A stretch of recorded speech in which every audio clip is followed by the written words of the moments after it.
Okay, enough. That sounded too low. Hello, everyone. Howdy, howdy. How are you guys doing? Who's here? Sunny, dog, baguettes, cat, lamp, bellhound, baguettes, Sunny. But yeah, as Bellhound was saying, it's a new feature from YouTube that now the top 3 chatters, people that participate, etc. Get little medals each stream.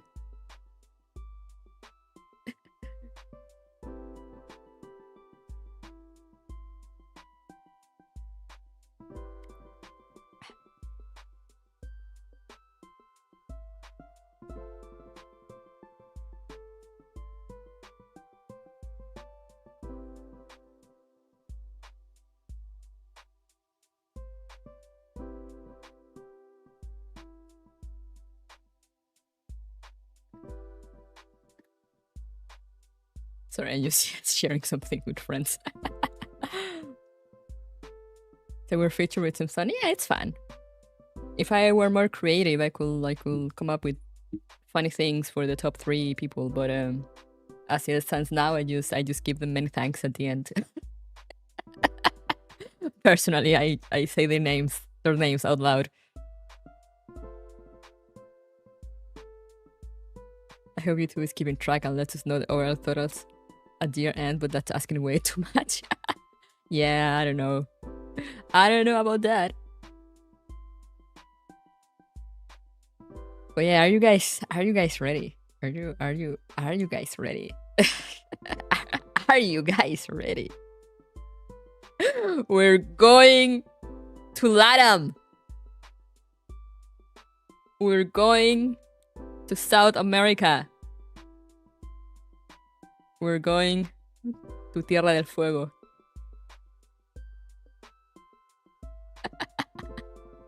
Is anyone ready for LATAM? No, no one is. Not even the people born there. But we make do.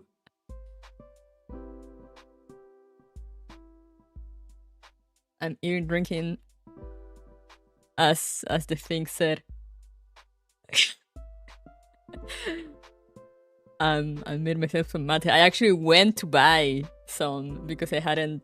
I kept forgetting to buy some because I bought the little cup. You could say it's actually also called mate, but I bought the little cup when we went to Argentina, and I was like, oh, I should buy some, you know, and like start drinking because it's actually kind of nice.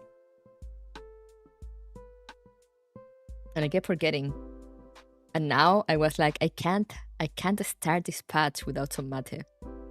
So I actually went to the store. I bought like the first one I found. That it's one from Brazil, but you know, we make do. It's still LATAM enough.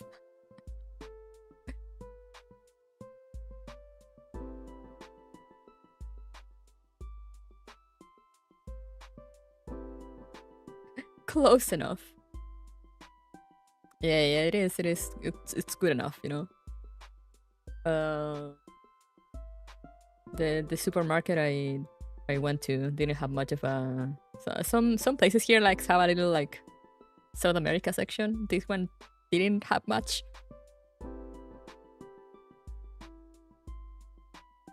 So we make do with the one I found because it was either that or one that came in like little tea bags, and I'm just like, what the fuck? Who drinks mate in tea bags? we can't have that. Yeah, tea bags.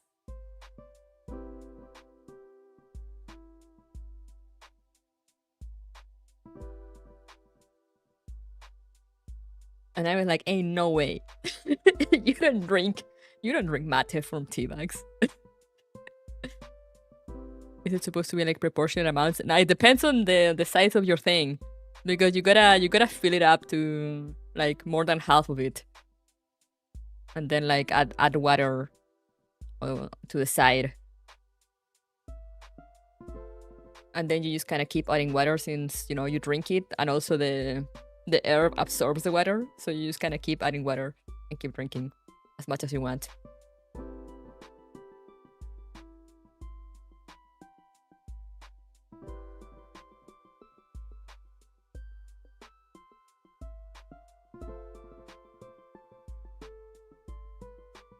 You have to find like little shorts on YouTube showing you how to make mate in the little mate cups.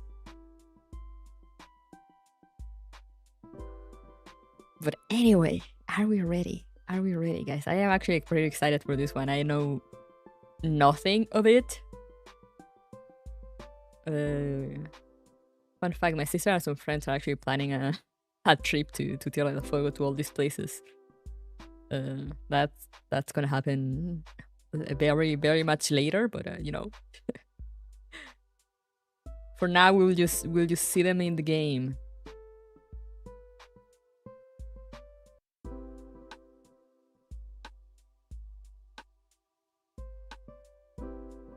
Are you going to be a barista VTuber? I wish. I actually kind of like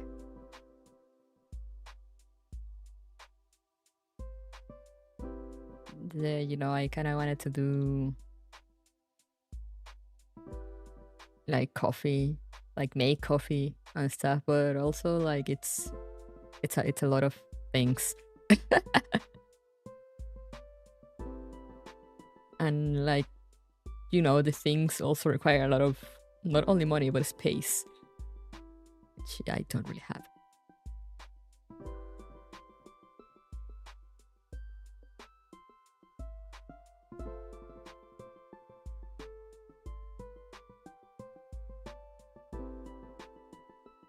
So yeah, I'm not doing that, but I kind of want to get little shorts at times from a guy that like makes coffee, like, and you know, make his own coffee, and he make like mixes it with like peanut butter, syrup or stuff, and I'm like, oh, I could probably make some of that stuff just without the actual espresso machine. You know, like it wouldn't be the same, but it probably will be better than buying Starbucks open. I actually tried to make a cold brew with some coffee in a French press. Oh, that's interesting. I guess I could also get a French press to make like those coffees instead of the espresso machine. Because the espresso machines, I really like them. But they're pricey. And they're big. They're big. They require a lot of counter space that I do not have.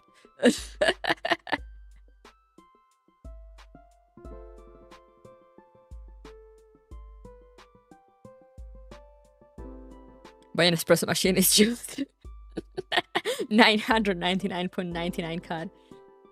Damn. Only that?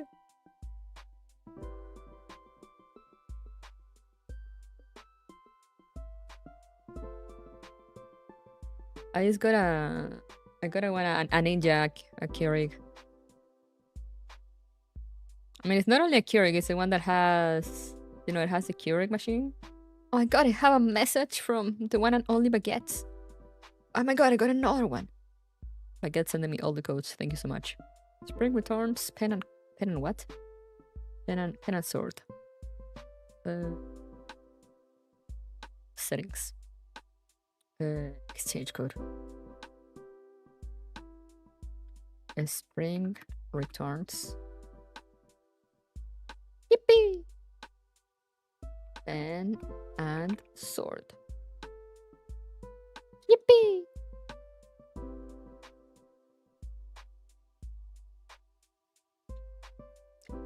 But yeah, are we ready? Are we ready?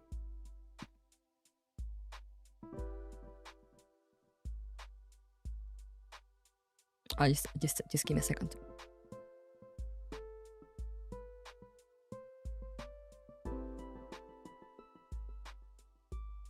All right. Let's go. Let's go. No more time to lose.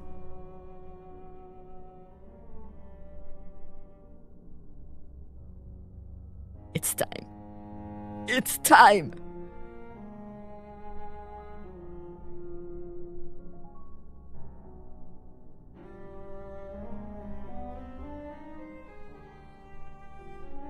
Living without the body makes thee disappointed? Then please allow someone to introduce thee to a trusty friend, Knight Dallahan. What? I'm not sure I want that, but thank you.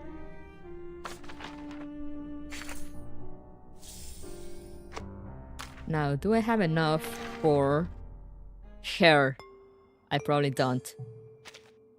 I most definitely not. We're gonna start the story first. A writing writer written. I believe in the roll. I don't have enough for a 10 roll.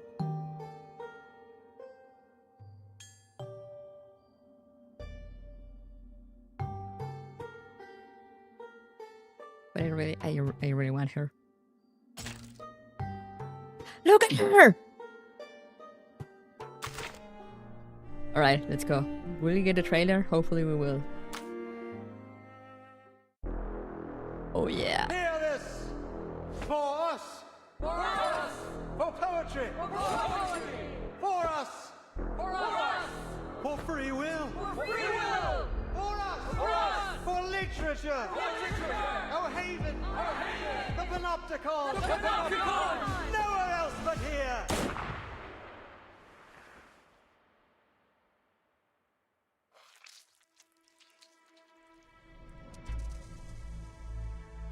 Doris, that blind writer? 3 days ago, she asked me for directions to Comala prison. Prison? This is an experimental facility. Soon you'll see just what that means. Jailer, who is the ruler of this prison? According to the agreement, the Idealist and I represent the two factions of La Sociedad. In light of his possible assassination, the Congress will now be chaired by me. I'm so excited.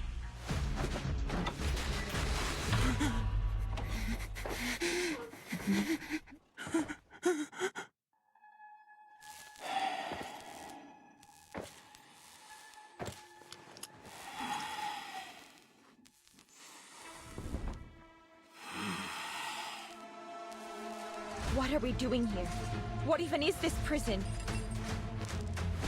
You are a prisoner of Comala, and a guest of Manus Vindictae. Fiction and reality are two parts of a whole. We're trapped in a story with a predetermined ending.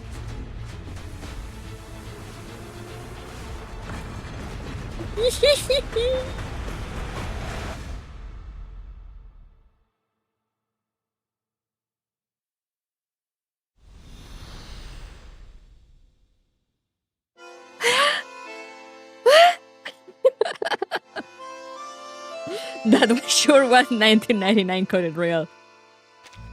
Ruinas gloriosas y directrices de metáforas. Me encanta.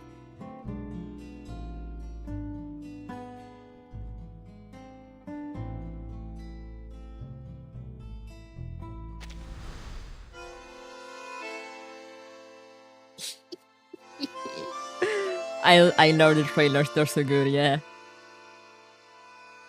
The story has a predetermined ending, thanks for the spoilers. How dare they?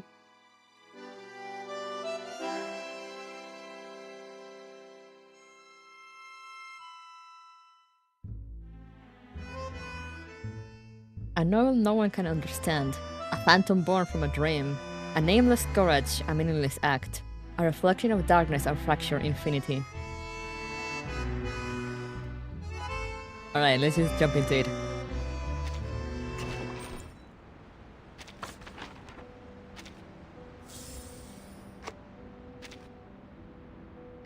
Prologue.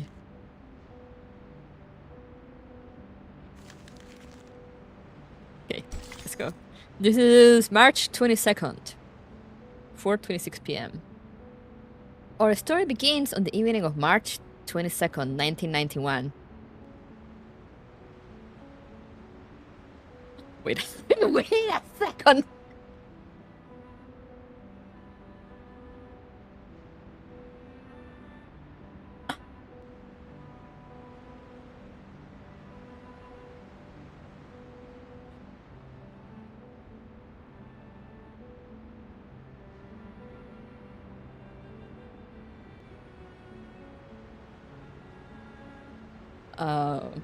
I'm just gonna say it once. March 22nd, 1991.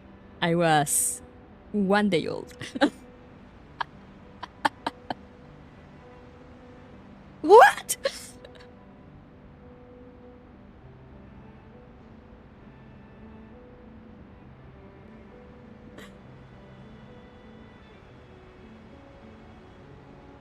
I can't believe this.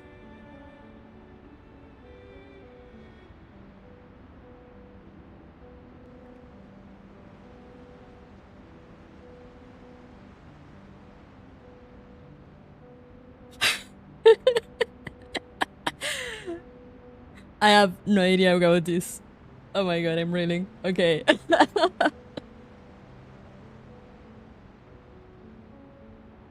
Alright.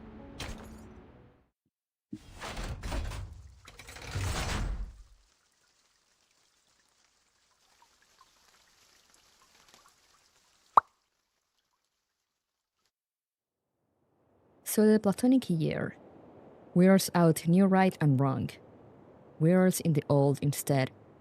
All men are dancers under thread, goes to the barbarous clangor of a gong. 1919.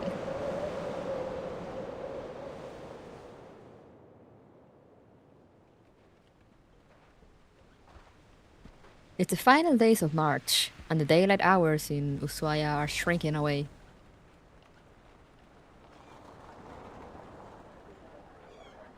Past the busy season, the city is faded and quiet. At this moment, in a cafe at the end of the world, conversation and laughter are sealed within an airtight glass dome. Hace algunos años, trabajé como guardabosques en un campamento en Cuernavaca. Ahí conocí a un poeta surrealista mexicano. Estaba especialmente agradecido de que estuviera ahí. Unos animales habían entrado al campamento y les avienté por él. No fue gran cosa, en realidad. Como muestra de agradecimiento, me explicó esta extraña historia. Una que ocurrió en un pueblo del desierto de Sonora, llamado Amalfitano, en 1975. Yes, pretty Spanish. La gente ahí seguía una creencia muy poco ortodoxa, que giraba en torno al dado de Babilonia. Un día, una investigadora con una maleta llegó al pueblo. Vino a estudiar sus costumbres locales. Una razón nada sorprendente para que una intelectual erudita apareciera en un remoto asentamiento del desierto.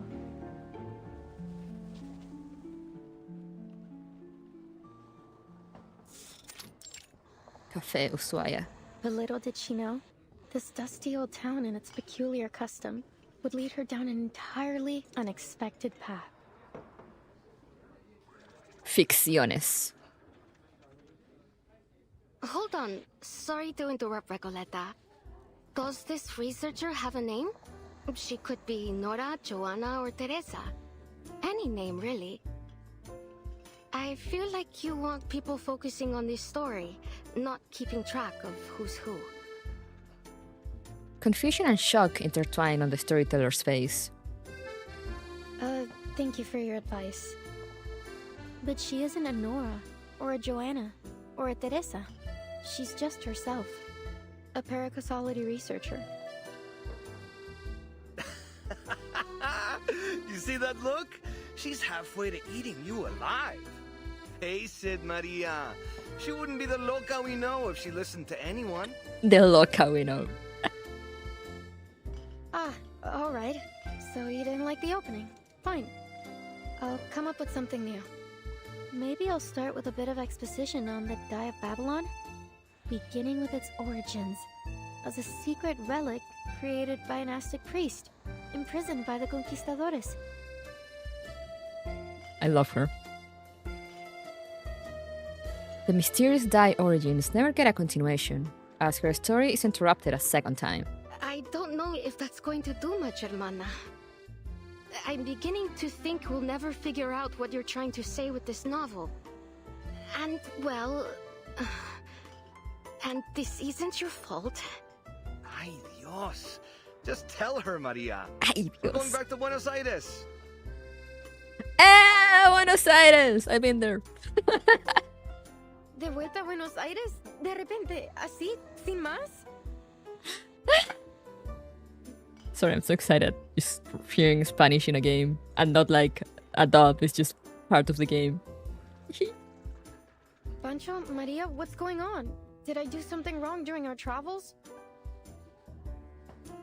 The startled storyteller eyes her companions of the last 2 months, searching for reasons. Ah, see. I know what it is. I've bored you with my constant rambling over this novel.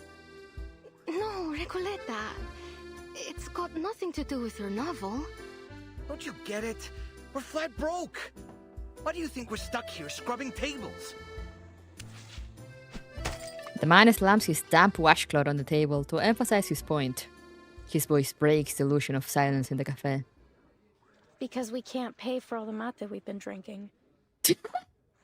What did I think? How do you get broke on mate? Wait, I need to send this to my Argentinian friends.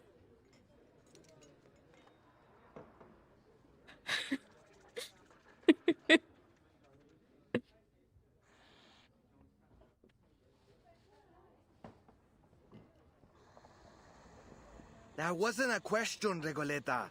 We've crossed the continent, crashed the readings of all those prestigious poets, and leave the way a real artist should. And I admit it, it's been just as amazing as you promised. But we can't go on living like this. You know that we both care about you, and we believe in your novel too. I'd be lying if I said this journey meant nothing to me. Getting to ride around the continent on a motorcycle like Che Guevara himself? I never could have imagined I'd get the chance to go on an adventure like this. We got to live the dream. A real dream. Except for those days when the motorcycle broke down. Though that was a real tribute to Che's journey too. Okay, sure. Don't tease, Pancho. Recoleta, since you invited us to join the Visceral Realists, we've both found amazing new ways to channel our inner poetry. Even though I still don't understand what in the world you're trying to say with your novel, or for that matter, what visceral realism actually is. Maria, Pancho. You told us not to worry about the definitions, to feel and to live in our words. We did just as you said, and it felt great. But... The music! Oh god. She looks out at Ushuaia, feeling a chill. Snow falls from the dimming sky. The season is shifting. Soon, gray and white will blanket the colorful houses of this desolate land. Ahora el frío del invierno se instala. Y lo único que parece importante es ese pequeño pueblo ficticio. I don't know, winter, chill setting in March? They might have getting their polls a bit wrong, but...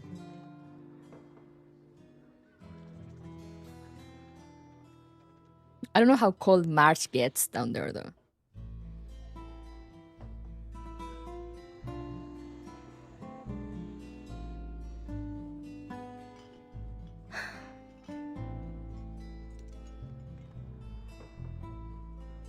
I know, I mean, it is cold, but it's not winter during March.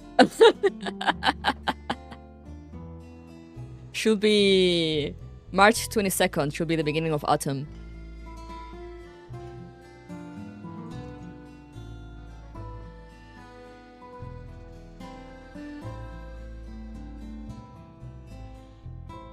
The storyteller sinks back against her accusations, searching for words. I appreciate your honesty, amigos. I was worried the problem was much worse than all that. Winter here isn't as dreadful as you think, and I know just the place to keep us warm.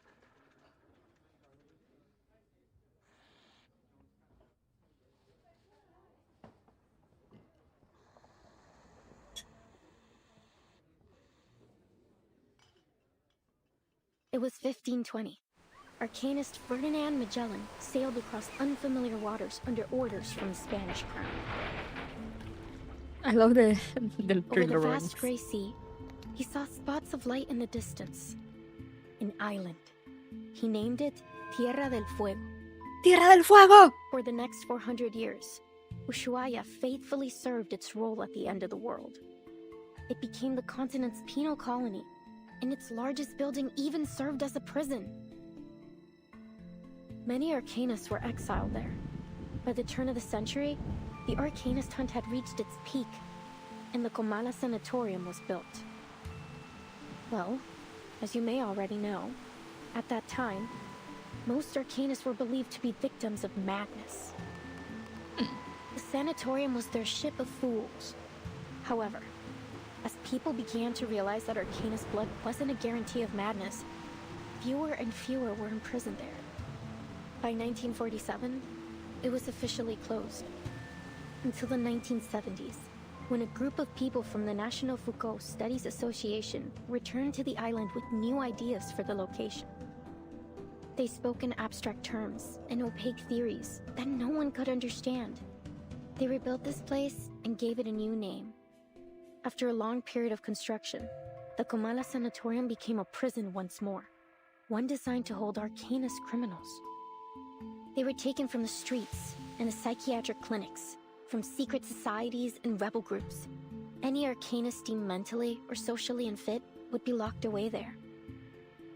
This association claimed the inmates would receive the best treatment, and they would fully recover before being returned to society. A prison, a medical lab, a sanatorium.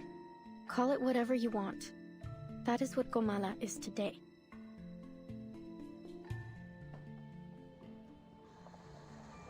And we could spend the whole winter there.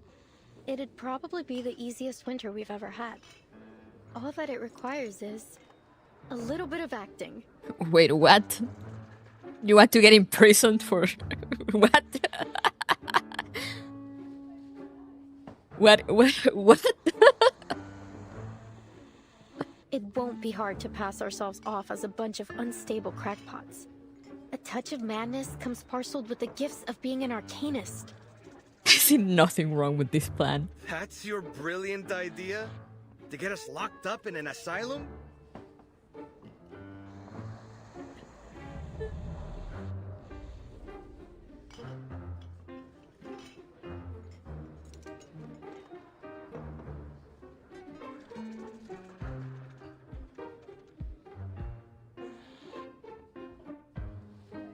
Just a second. You understand we'd be prisoners there, don't you? It's not like we get to put our feet up and relax by a fire. Her increasingly agitated companion turns his head aside, catching the faint outline of a patrolling gendarme through the frosted window. The plan is to get locked up in a Latin American prison on the end of the world. Yeah, not only a prison, but also a quote-unquote sanatorium. So, you know, they probably do weird experiments there. Because they have nowhere to spend the winter. Even though it's March. So it should not be winter.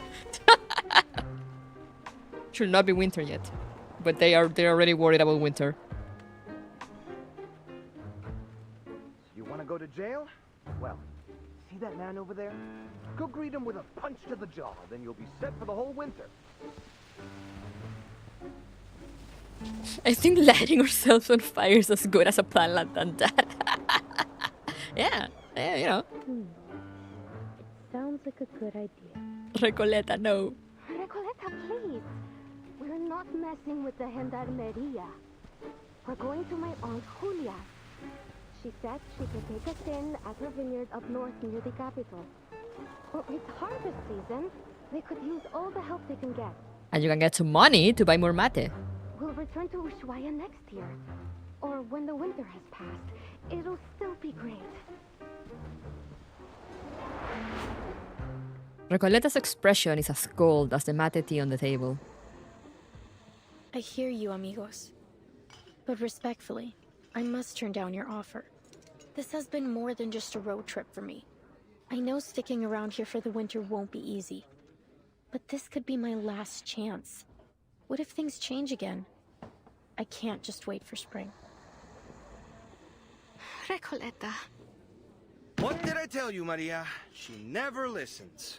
Wasting your breath. Adios, Recoleta. I don't think we'll meet again. Adios! He just fucking goes away. Punches a poetic word phrasing his mouth. Mierda! Los gendarmes are looking straight at us! What? The cafe door swings open. A gust of cold air and dampness sweeps through the room. Recoletta's hair stands on end with the chill as she turns to face the door. Stop right there! You three match the descriptions of some intruders at the poetry meeting in Casa Pionera. Recoleta plans a response, only to hear the scrambling sounds of her companions bolting away out the back door. Just when I thought things couldn't get any worse.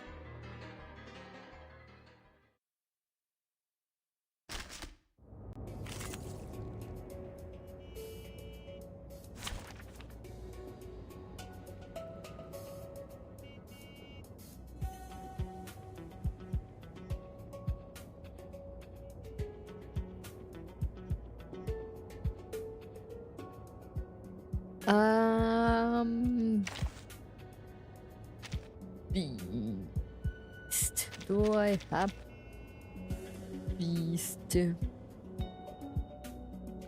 Anjo.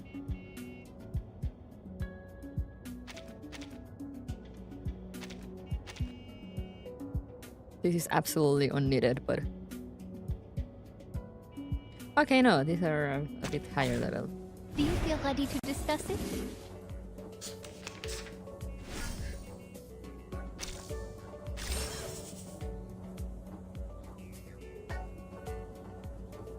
Don't worry. It's been perfectly understood. Would you care to lie down? Feel my dark embrace. Keep calm. Under attack. Hey!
Sorry, yeah, Isu dropped a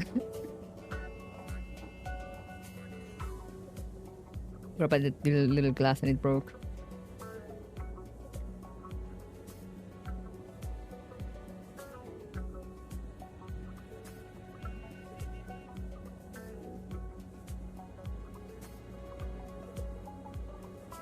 Charging.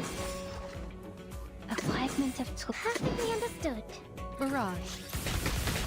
So I went to help my sister pick up the pieces of glass. Don't be afraid. Feel my dark embrace. I look forward to punishing you. Don't worry. It's been proven safe. Loading. No use in avoiding it. Stay back, I say! Eliminate target. Flee, mortals!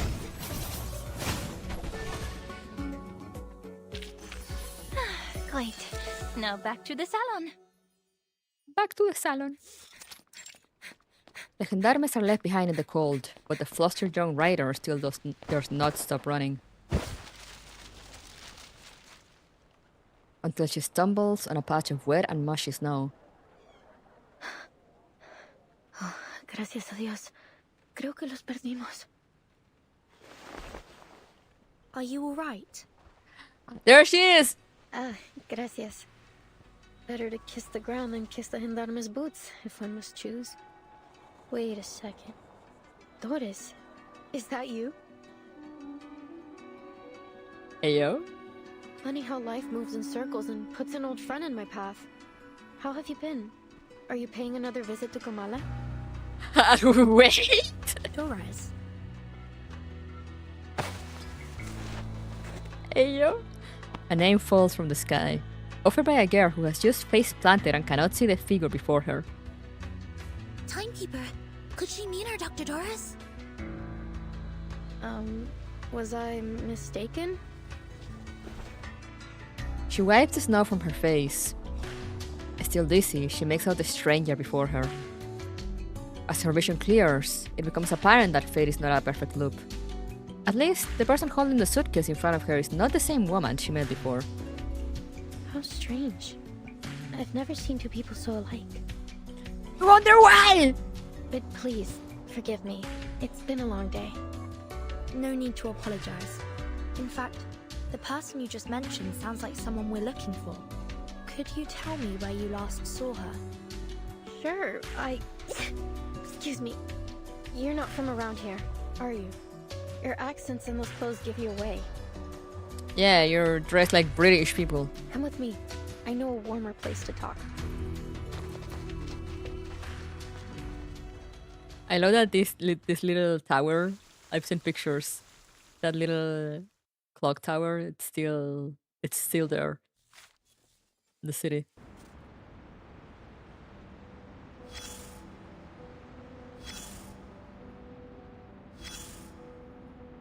Ooh.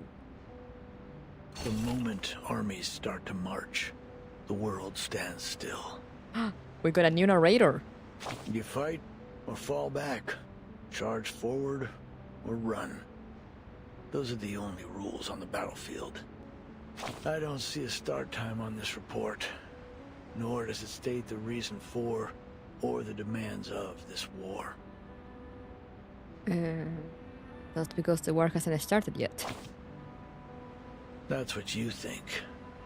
The scars left on the land may be the most obvious form of destruction, but the true devastation of war is one that develops gradually in the souls of people. Oh. Nice. I think this is a narrator in Brazil event. Actually, yeah, it might be. I still don't see how this relates to what's happening now. You don't? The young riders have all been exiled, sent down a path with no signs to follow and no destination. In dark days of bloody conflict, soldiers often find comfort in scriptures and verses, or in letters from their loved ones. They hold those words close, a fragile piece of home, a brief solace from the roaring of the battlefield. But as they fall one by one, they learn the bitter truth. No destiny awaits them but death. That bitter homesickness still weighing heavy in their hearts. I hope they can at least find some peace in their dreams. In dreams. Maybe. Walking the streets of your hometown. Spending a lazy afternoon at the writing desk. Dreams can take you anywhere. But live there too long, and the lines between fiction and reality will blur. And soon, you'll never wake up again. Soldiers crawl through trenches, roll in the mud, and charge to their deaths again and again. While words are forever trapped within the confines of poetry, made to live, die, and live again under the golden prophecy. Ugh. I can't stand the way poets talk. And you're talking in which way?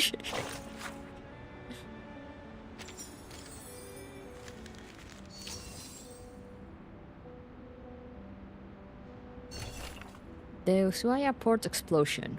Reports, endless reports. Why are there only ever reports? The tremors from the explosions at Ushuaia port shook the surroundings for nearly 10 seconds, after which strong winds carried the flames across the dock area. Thick smoke spread for several kilometers. The explosion injured 12 people, over 200 residents were evacuated, and it took the Navy and Fire Department nearly 6 hours to contain the fire. Unfortunately, key logistics facilities were reduced to ruins. Investigations confirmed that the explosions originated from 3 sources: an oil storage tank and 2 cargo warehouses along the third dock. However, the disproportionate scale of the explosion raises suspicions of arcane skill involvement. It is still unclear whether this incident is related to the Xeno mutiny, and simultaneous investigations are ongoing to other arcanist organizations that may be responsible. What the hell is this? You call this a report? This is all you're handing in? Panic is already spreading. Do I need to remind you that Ushuaia is our nearest deep water port? Flames higher than the lighthouse. Seawater dyed blood red. This catastrophe is bringing up painful memories of the war from over a decade ago. Our wounds are being torn open in the worst way possible. And after all this time I gave you to investigate, you're just giving me a list of possibilities? A few days ago, people suspected those lunatics locked up in prison. But what the hell can they even do besides bash their heads against barbed wire and spout their pathetic rhetoric? Maybe they scribbled out a doppelganger on a pile of backwards poetry, conjured up a few imaginary hot air balloons to float them to the port, and then molded a ton of bombs from mud and ice? Fat chance. The only thing you got right was not including them in your list of suspects. Otherwise, I'd have you thrown in that prison alongside them. When is this? This is March 22nd, 1991.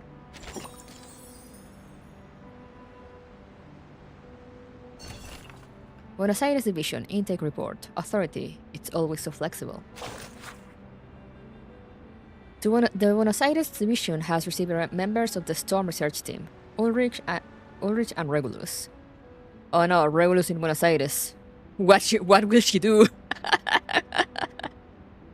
I wanna see that. Both are to be temporarily stationed at the division while undergoing basic health examinations. The timekeeper and her assistant received the message upon landing at Tierra del Fuego and have departed on a mission. The message source and details of the operation have been reported by Soneto. Our site currently has no access. Other survivors taken in: Barcarola, a pure-blood arcanist and musician aboard the Free Breeze. Patutu, a pure-blood arcanist and a member of the Nukuteao people. Further investigation for people is required. For the full risk level assessment report, see attachments 135. Oh shit! Regulus in Buenos Aires. Buenos Aires. Whatever shall she do there? Let me put more water in my mate.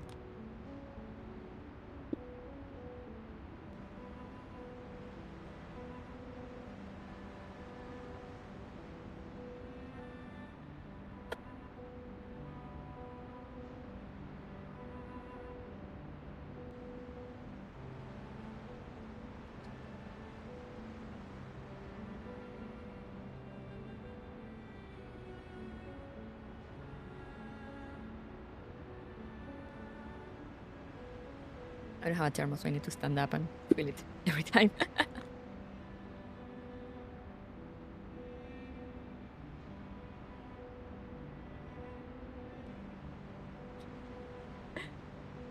Alright, we continue. More than circles. This is same day, 5:20, so like an hour later, more or less, yeah. A ring that closes on itself. That is far from enough to define the essence of fate.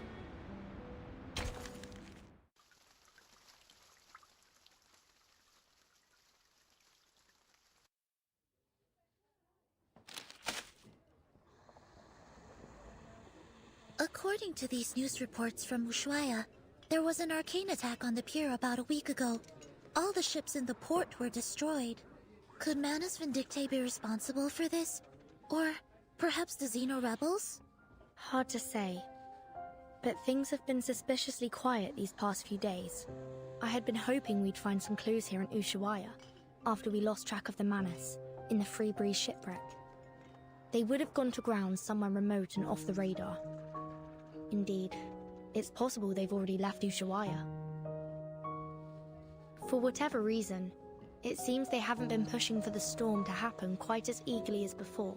I have a strange feeling about it all. They're definitely up to something. Oh yeah. For now, it seems our new friend's story lines up with the intel from Moth. It seems the Xeno rebels really did bring Dr. Dorez here. We should see if there's anything more she can tell us. Hey, Haku! What is up? Timekeeper. The chief assistant hesitates. The Foundation doesn't have any intelligence on Tierra del Fuego. If the Manus really are here... She tried her best. Then we'll be on our own. The closest Foundation branch is in Buenos Aires, 3,200 kilometers away. So weird yet endearing. Yeah. I found the movie. Let's go! Thank you for your hard work. She reflects without words. A reminder that the chaos caused by Igor's rebellion is still fresh. Careful and well considered as ever, Soneto. It's possible they've already infiltrated Ushuaia, just as they did in Chisos. But the Xeno rebels may still be holding Dorez. We can't just wait around. I'm afraid we'll have to take the risk. Ushuaia is not very big. If Manus Vindictae is here, we'll notice. Stay sharp. Sonora still talks strangely. She gets some strange direction. Then again, or maybe, I don't know. No, I don't think it's her voice. But like, she sounds similar sometimes in Wuwa. But also at the same time, I think her voice really suits the evil lady. Understood, Timekeeper. I'll keep an eye out for them and for Dr. Dorez. After a chaotic hunt and escape, the cafe regains its usual peace. The gendarmes are gone, and so too are Recoletta's companions. My friends. They're really gone. Adios, Recoleta. I don't think we'll meet again. So that's all I get? That's all you get. We could have exchanged some farewell poems, read them out loud like we used to, and shed a few bitter tears over our heartfelt goodbyes. But you know what they say. Goodbyes are only a senseless feast of unhappiness. Pardon? Pardon? Even Bertie is like, the fuck? Oh, it's nothing. Never mind. Please, sit down. And could we get a pot of mate with mint, please? Mate with mint? How's that? I saw they sell a drink here. So that's mate with mint, but I'm like, eh?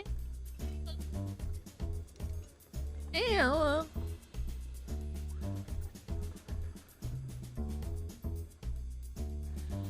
Thank you. Recoleta watches with interest as the two girls take the offered cups of tea. So you're looking for Doris? You don't order mate exactly, yeah. And they don't really give you, they're not really cups of tea. But you know, we take the effort. I can tell she's important to you from your look. Correct. Is there anything more you could tell us about the day you met her? We love our ADHD neurodivergent girls. Thank you, bro. I love you too. Of course, it was one of those gray, overcast afternoons. I had just turned onto Calle Bolivar when I ran into this blind woman on my way to the post office. To be exact, I didn't run into her. She called to me. It felt like a sacred moment in time, like something unworldly. I just stood there, frozen, as she walked up and fixed a loose thread on my sweater.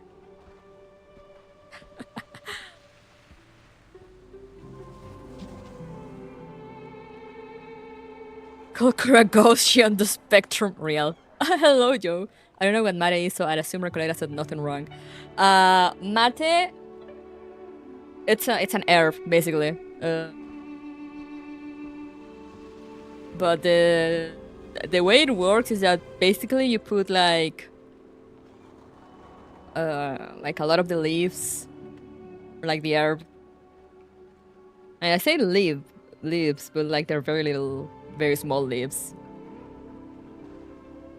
So you put a lot of it into an actual, I guess I could call it a mate cup, because it is called the thing also is called mate. It's the drink, but also the container where you serve it. I'm pretty sure they show it at one point though. There is I'm pretty sure there's a picture or a CG of Bertin with an actual mate. But yeah, basically you put like a bunch of leaves on the thing, and you know, you kind of move it around. There's a whole process. But then you just add like warm water into it and drink it with a straw. And then once you drink it all, you add more water onto it and you pass it around.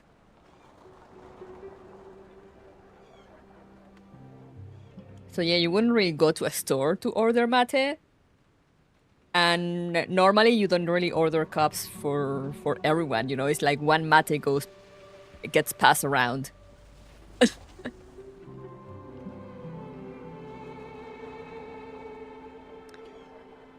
Yeah, mate is the air, mate is the cup, yeah. But the thing is that, you know, saying yeah, mate is basically saying mate earth. But yeah, and the straw it is a it is a metal straw, by the way, yeah.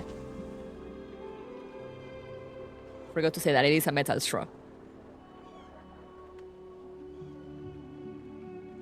I'm pretty sure there's an emoji.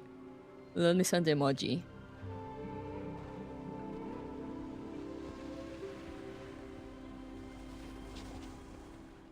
That is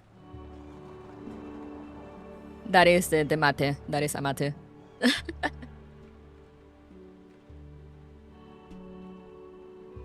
So that's the one I'm drinking now. But yeah, you fill it with like the herb itself, and then you just pour water on top of it. And not on top of it, but like, you know. You kind of have to accommodate the herbs in a certain manner, and like, you know, it's a whole process. But just to simplify, you get the mate cup, you put the herbs inside, you pour water on it, then you put the straw and you drink. That's the very TLDR. If you want the actual exact process on how to accommodate the herb, you can look it up. I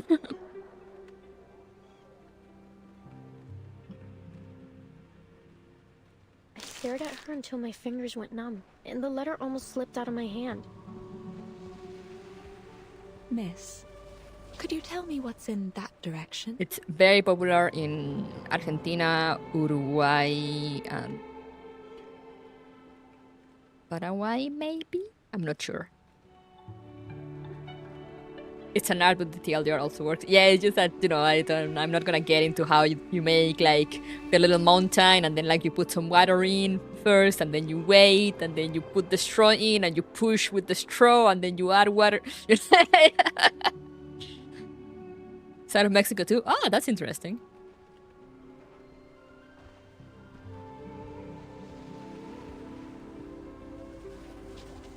But yeah, also but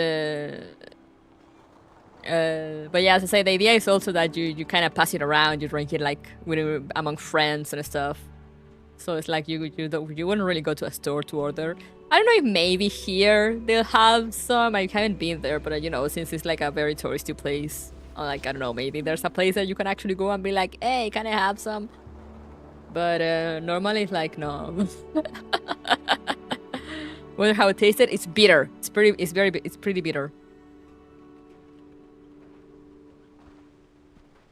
And it's high on caffeine also.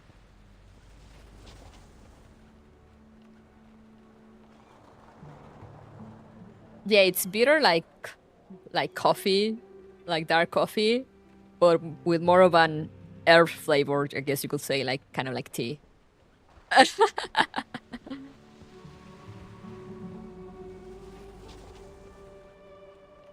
drink my coffee black anyway. Oh, so you might like it actually.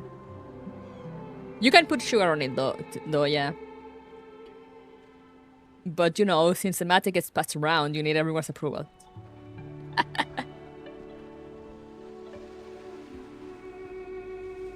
Good old Patagonia. Yeah, this is Ushuaia. Hello, Fer. I followed her hand as she pointed forward. Strangely, even though I could see she was blind, I had a feeling that she knew exactly where she was pointing and where she intended to go. A coffee tea ivory in a pouch-looking metal cup consumed with metal straw. No, the straw is metal. The cup, it is like, it has like a little metal rim. But it's the most classic ones are leather. It tastes like tea too. Yes. Tea the vengeance. Tea versus coffee, Mulder's cool never. Honestly, I drink it all.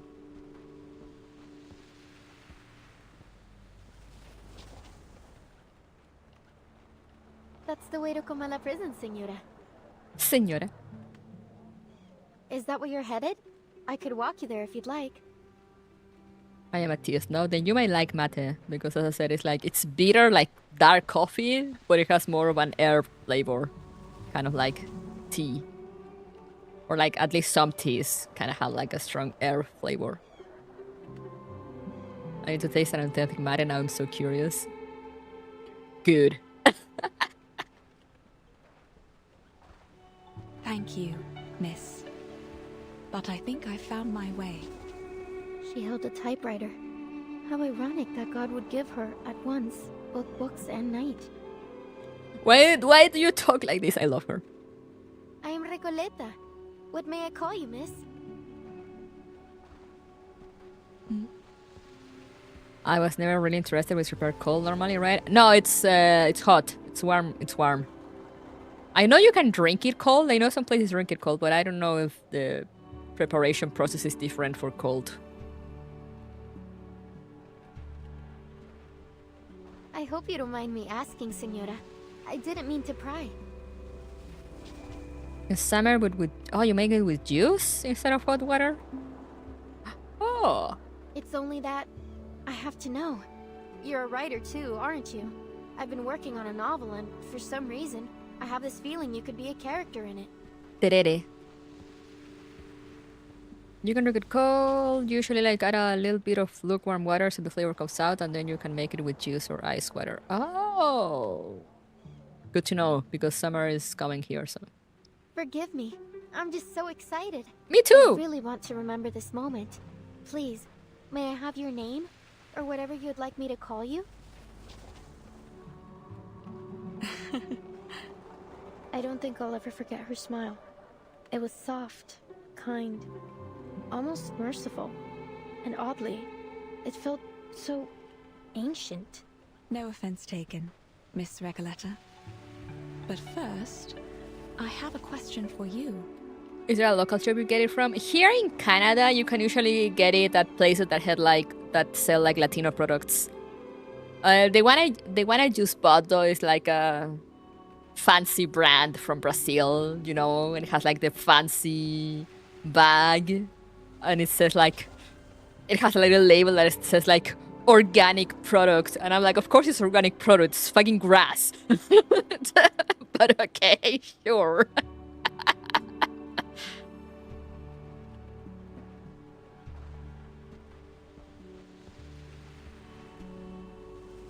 It is literally grass. Oh, Davis Tea used to have it? Oh, then maybe you could look there. But yeah, usually if you go to any places that have like Latino products, like funnily enough, the Asian markets here usually have like a whole hallway thingy, a whole corridor of Latino products. You can probably find it there. When touching grass is not enough, consume grass. Drink the grass. Organic in Canada means no chemical fertilizer. I see. Expect to see Japanese people playing truco in 2 to 3 years. Is it playing truco kind of hard though? I know my dad used to play. What does literature mean to you? Damn, real question. Sorry? I wonder if they play truco here. What a question it was. I wasn't expecting anything like it.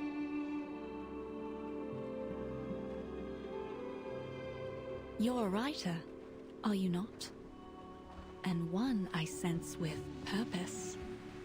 Tell me, where does such powerful motivation come from? All I know is that truco involves a lot of lying. And like a lot of secret signals with like your friends.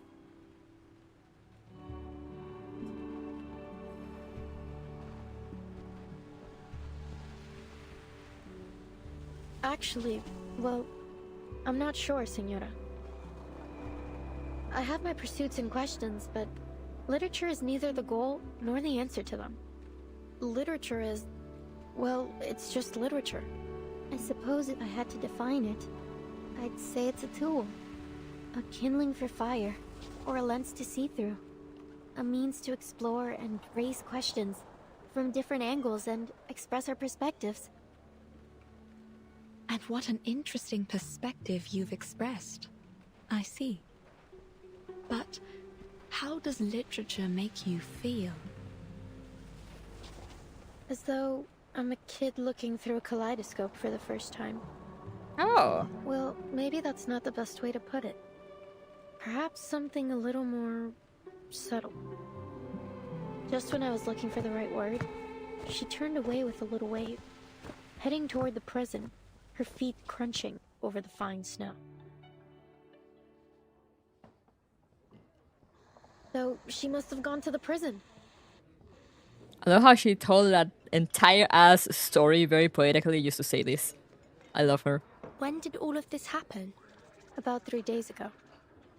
I remember the sun came out for a while that day, and the streets were glistening with melting snow. You've heard of Comala Prison, haven't you? Word by word, the question turns from an implication into a declaration. 3 days ago. Then we may be able to catch up with her there, Timekeeper. You're right. We need to get there as soon as we can. You need to pass the Mexican nation exam by beating cough entirely. Whoa, amazing. So decisive, assertive. A true show of character.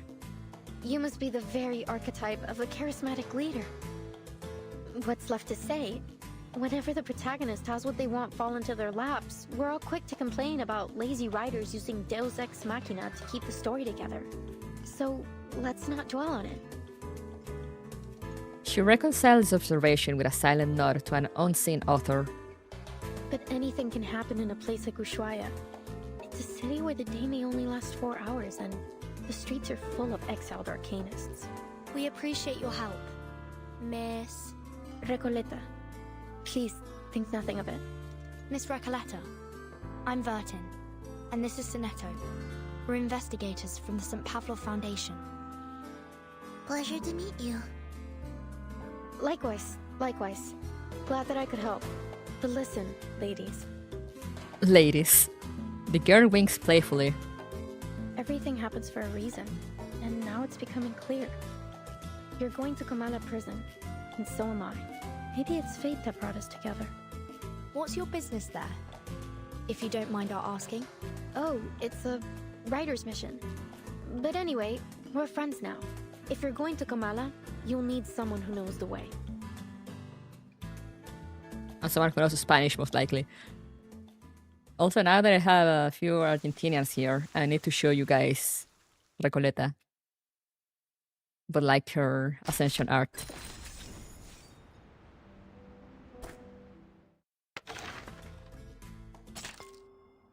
Look at her.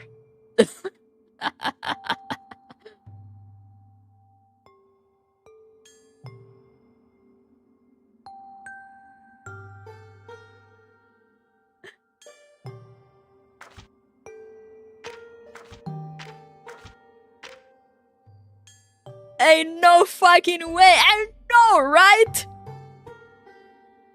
I know!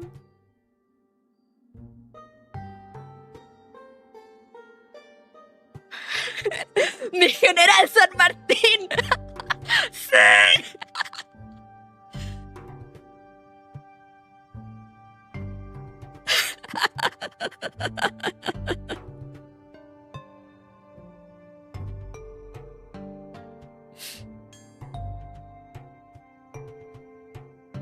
This is the reaction I was expecting. Thank you so much, guys.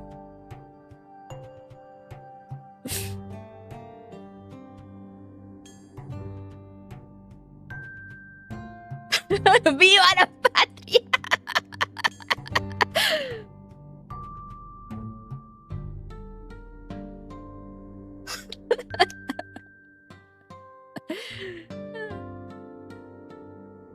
Este stream debería haber ocurrido el 25 de mayo. Ojalá. Si hubiera estado... El parche debió haber salido el 25 de mayo. Sí, sí, sí.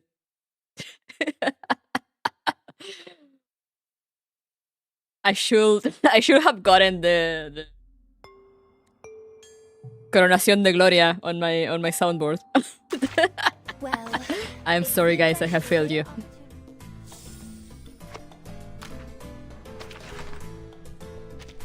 Coronación de Gloria. Let's go.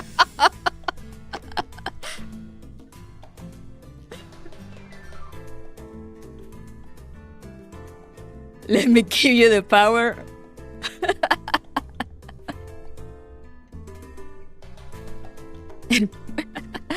Thank you for the super chat. Oh, it's not gonna play though.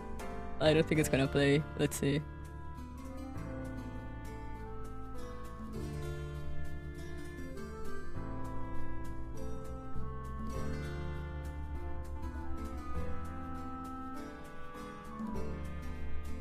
Oh, but I can make it play here, just real quick.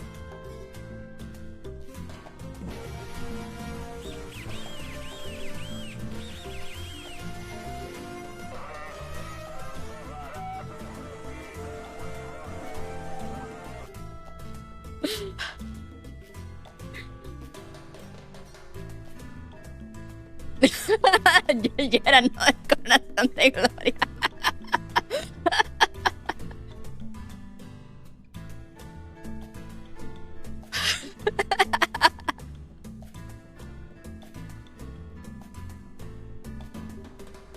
Wait, let me see if I can just quickly add it to my soundboard. I'm gonna add it here.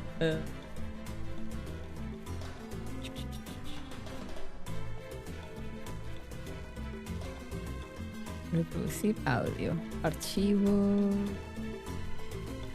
I just got it. Coronación de Gloria.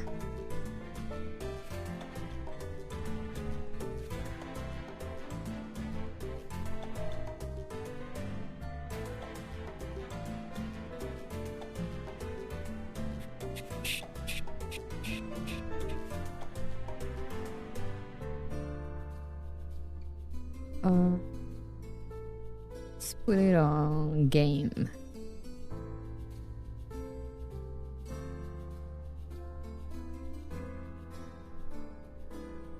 Now it's time. Let's see if it works.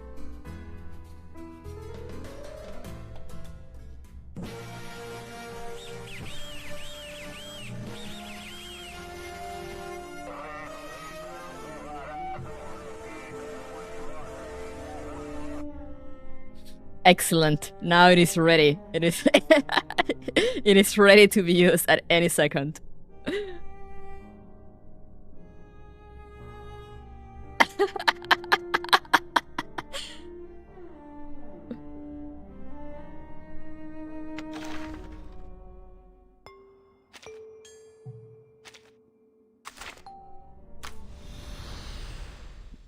Let's continue. Is there any... Oh yeah, there's one there. I see you, I see you. Ushuaia, the end of the world. Where is this place? The farthest edge of civilization. Historically, the town of Ushuaia originally was home to just 400 people, until 1,100 convicts were exiled here. It's not hard to see why. After all, this little town has a chill to it that pierces the bone. Even the rain feels unapologetic and bleak. Those exiles soon became essential for the town. They cut the lumber, built the generators, and survived the harsh winters alongside the townspeople. Some stayed after their release, and with time, the town prospered. A town so deeply intertwined with stories of exile and imprisonment. Don't you think that gives it a certain mysterious, intricate, unspoken charm? In the cold and silence of the polar night, a pair of warm hands can warm not just your body, but also your heart. Even if those hands belong to a death row convict exiled here? Of course, even if they belong to a waddling penguin, they will still be the hands of a friend. Over the years, we could even end up like family. Indeed, I think I understand how the residents and prisoners integrated. Surviving in the harsh climate of polar regions like this isn't easy. Prisoners couldn't make it alone. The harsh nature of their surroundings taught them a simple truth. No person survives on their own. Such poetic wording. Sonero, you really ought to try your hand at poetry. It is an act of outpouring one's feelings and taking a journey through one's own mind. A journey through your mind? Thanks for the suggestion.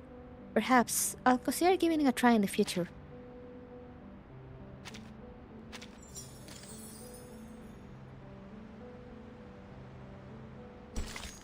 The places that time forgot. Excellent. Everything is going according to plan. Fate will not reveal its hand, at least for now.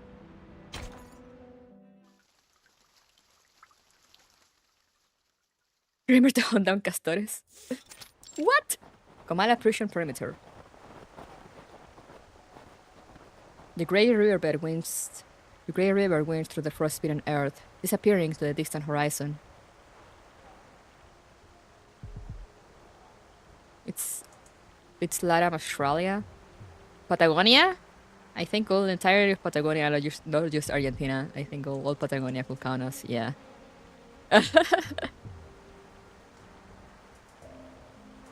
A neat yet dilapidated circular complex stands alone beneath the snow-capped mountains, as if abandoned by God, humanity, and ghosts alike. Outside the fence, 3 uninvited guests discuss their plan to get inside. Behold, Comala Prison. It's the biggest building around. When the sun comes out, it looks like a rusty button stitched into the earth. Everyone tries not to pay attention to it, but it's undoubtedly one of the most important places in town. This way. Careful. We're heading uphill. Oops! The young rider begins to sleep again. She is prevented only by Sonero's quick reflexes. Thanks. So, my new friends, you're from that St. Palominos? St. Palominos? Yes, exactly. St. Pavlov Foundation. No, St. Palomino. And Vertin is the timekeeper there. Ah, very impressive. Sounds all official and polished. Then, I take it you've already got away into the prison? The gate presents an unwelcoming face to the world. I'll draft a letter to headquarters right away. Once they approve it, they'll notify the local branch in Buenos Aires. From there, they'll need to inform the Argentine government, who will then issue us a permit. Oh, Sonero, no. If you expect anything from the LATAM government, any LATAM government, you're gonna be waiting months.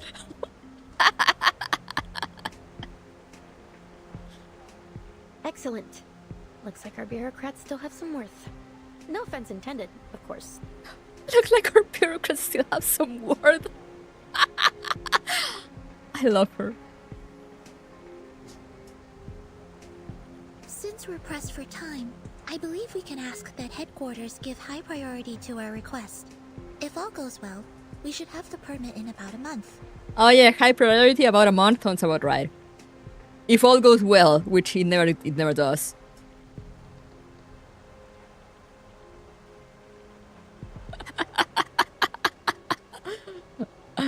Let her be, guys. She's never been to LATAM. She's never been to the outside world, actually.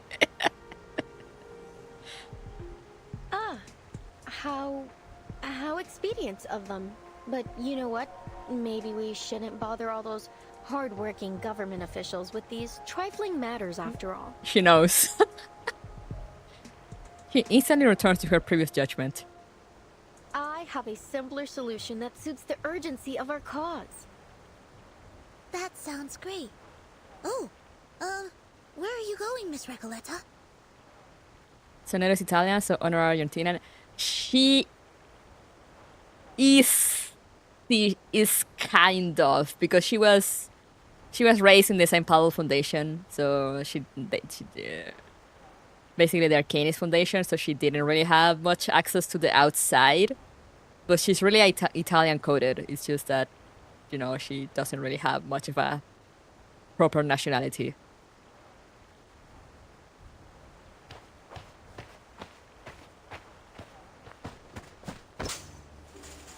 Before anyone can stop her, the young writer hurls herself up the wall, scaling the side with the sort of a skill that immediately suggests she's done this before. Of course! She's been in LATAM! Of course she knows! Of course she's done it! To the other side of the wall, of course. From Guadalajara to Ushuaia. There has yet to be a wall that could stop me. Come on, ladies of the Foundation. Soneto, take my hand. This is the LATAM approach. Soneto looks utterly flustered. Miss Recoleta, please. A reckless act like that could have serious consequences. Please come back down. In fact, while the details of our mission are classified, I should warn you it may be dangerous, and we cannot guarantee your safety once we're inside. Perhaps it's in your best interest to return to town. What? That is definitely not in my best interest. What sort of pusillanimous coward would I be if I just abandoned my fated companions here? Of course I'm going in with you. Or rather, you're coming with me. Please get down, Miss Recoleta. Someone's coming our way.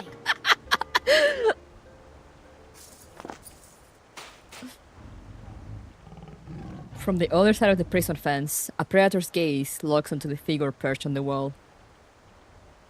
Stop right there. What do you think you're doing? Caramba, it's her again. The jailer of Comala. Did she say jailer or jaguar? Soneto? What the fuck do you mean by that? Caramba. This is me when I'm trying to read something and people are like, wait, what did you say? And I'm like, I'm sorry.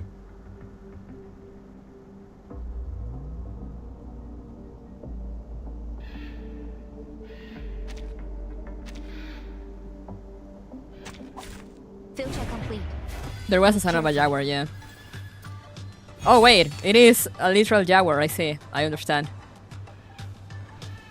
Foreigners, if they started climbing then they wouldn't get caught. I know, right?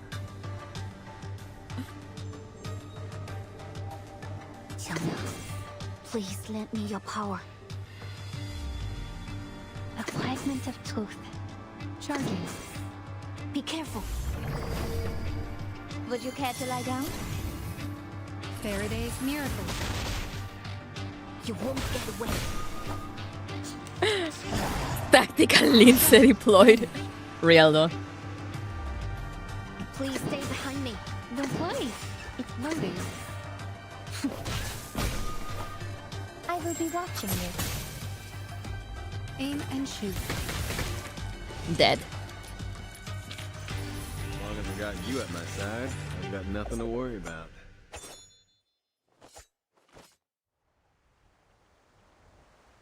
Miss Recoleta, haven't I made myself clear? I don't want to see you here again. Oh, it speaks. Wait, it has one of... guys, I need your help. What was this called again? The knife sword thingy. You don't have Jaguar police officers in first world countries, real. It's a sword? Oh, I'm pretty sure it was like a particular kind of thing. Because I've seen a few.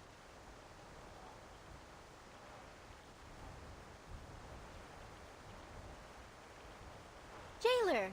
We meet again. What a delightful encounter on such a... A sudden gust of cold wind interrupts her. lovely day.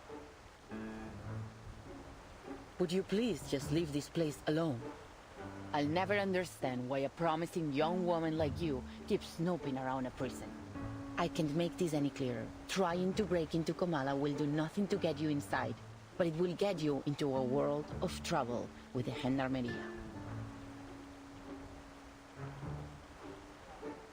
Jailer and Jaguars like some Spanish pun? Not that I know of. It sounds more like an English one, yeah. It's like, you know, someone kind of mispronouncing, and they might sound similar.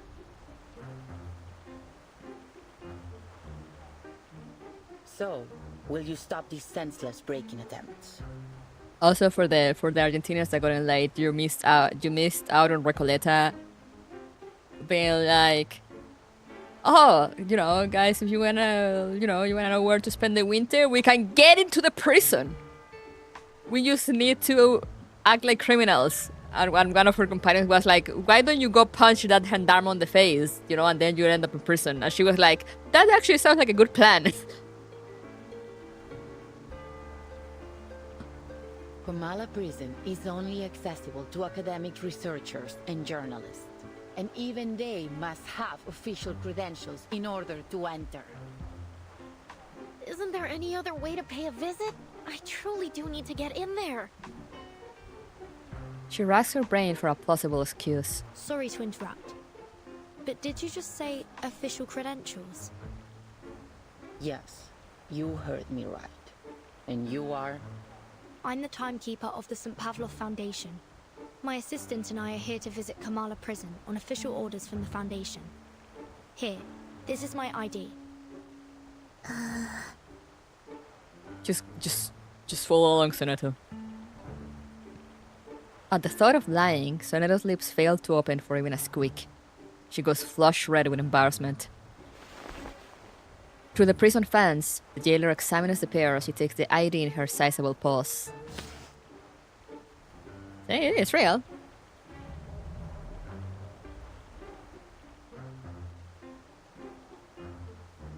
It is at least a very presentable looking card, boldly stamped with the seal of the St. Pablo Foundation. This is indeed legitimate. She murmurs. Welcome to Kamala Prison. It was that easy. Apologies for my earlier behavior. It's been a while since we've had any official visitors.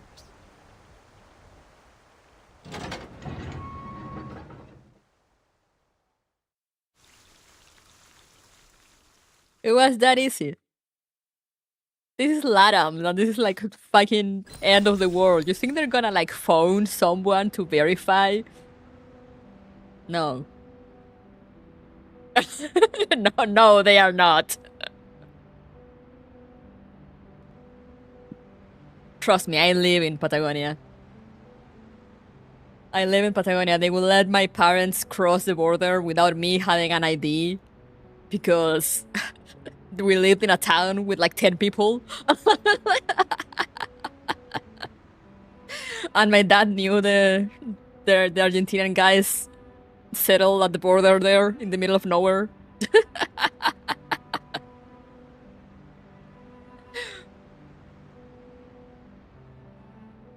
So this is another hour later. Still, it's 6:26 p.m.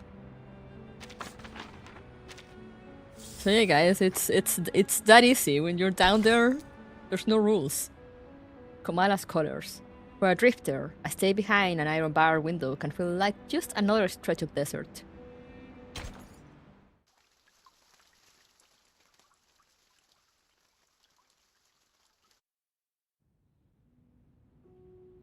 Día tras día, la investigadora de paracausalidad se escondía en la naturaleza fuera del pueblo de Amalfitano, estudiando los datos que había recolectado.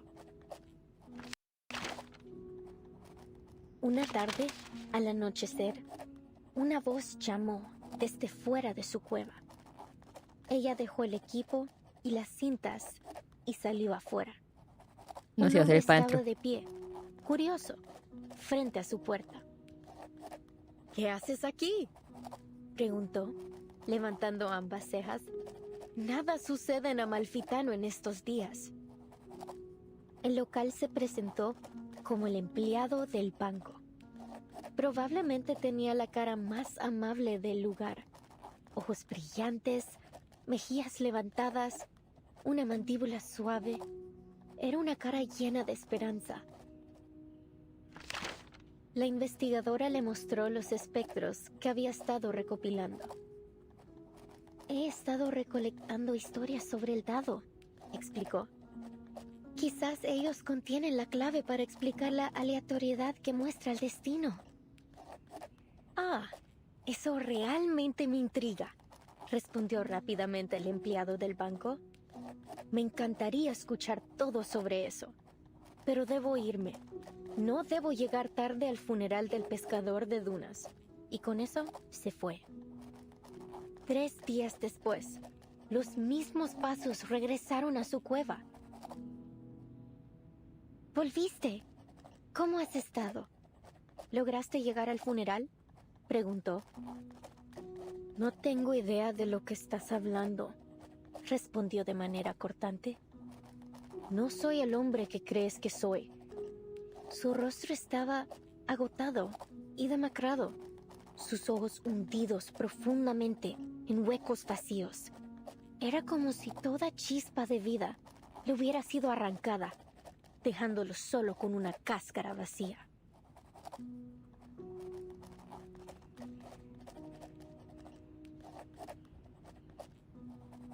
Okay, I think I stopped. Sorry, that was advancing on its own, so that's why I was not speaking much.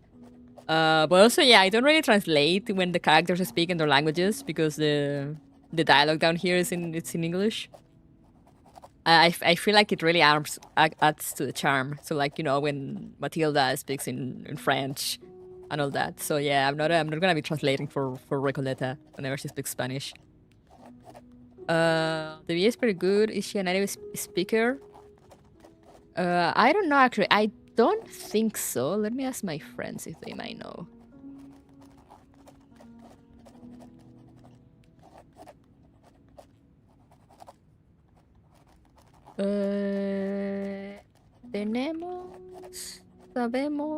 Sabemos la VA de Recoleta.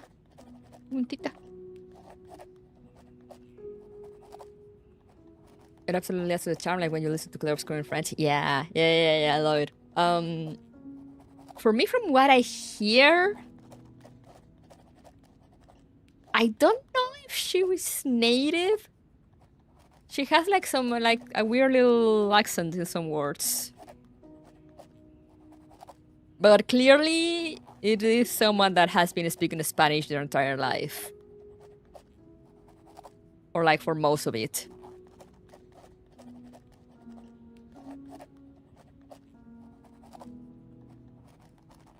This is why English is the best language option in the game. Yeah, because English is the only one that has like the other languages. Yeah, sound like someone born from the US but from LATAM family. I know because like the way she says some words, she sounds really familiar to me to Coco.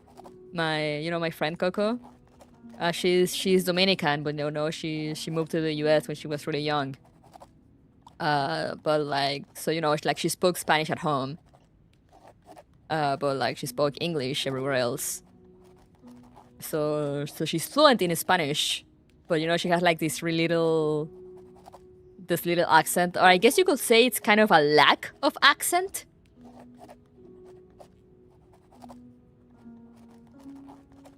Like when they talk or when they pronounce a certain words.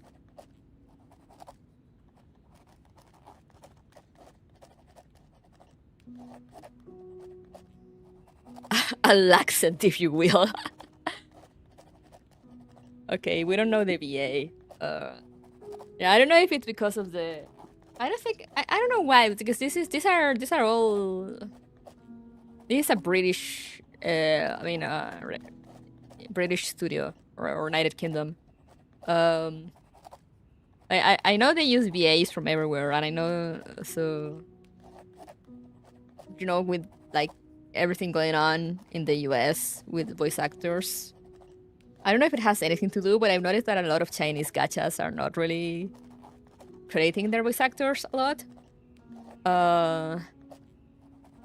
So all we can wait for is for someone, maybe there'll be the voice actor on Twitter at some point, to come out and be like, oh, hey, I'm Recoleta. Because they can do that. They can do that, the reverse voice actors. But they don't really get credited in the game.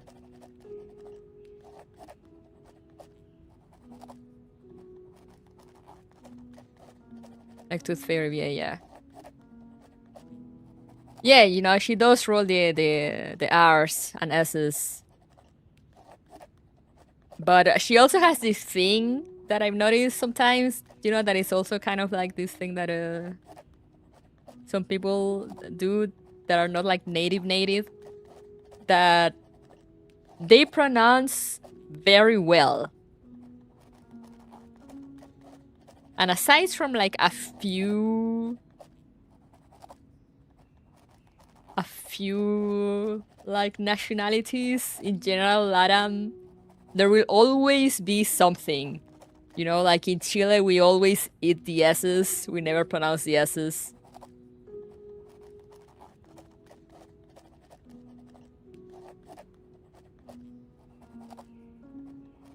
So it's kind of, you know, it's the lack of like a recognizable accent and the way she very properly pronounces everything that makes me feel like maybe she might be like US born or like moved to the US very, very young.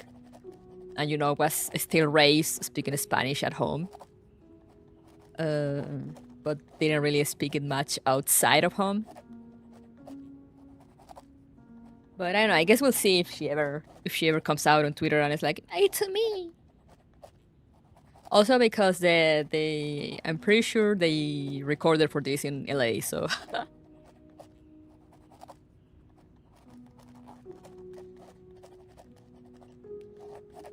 was it LA? I think it was LA.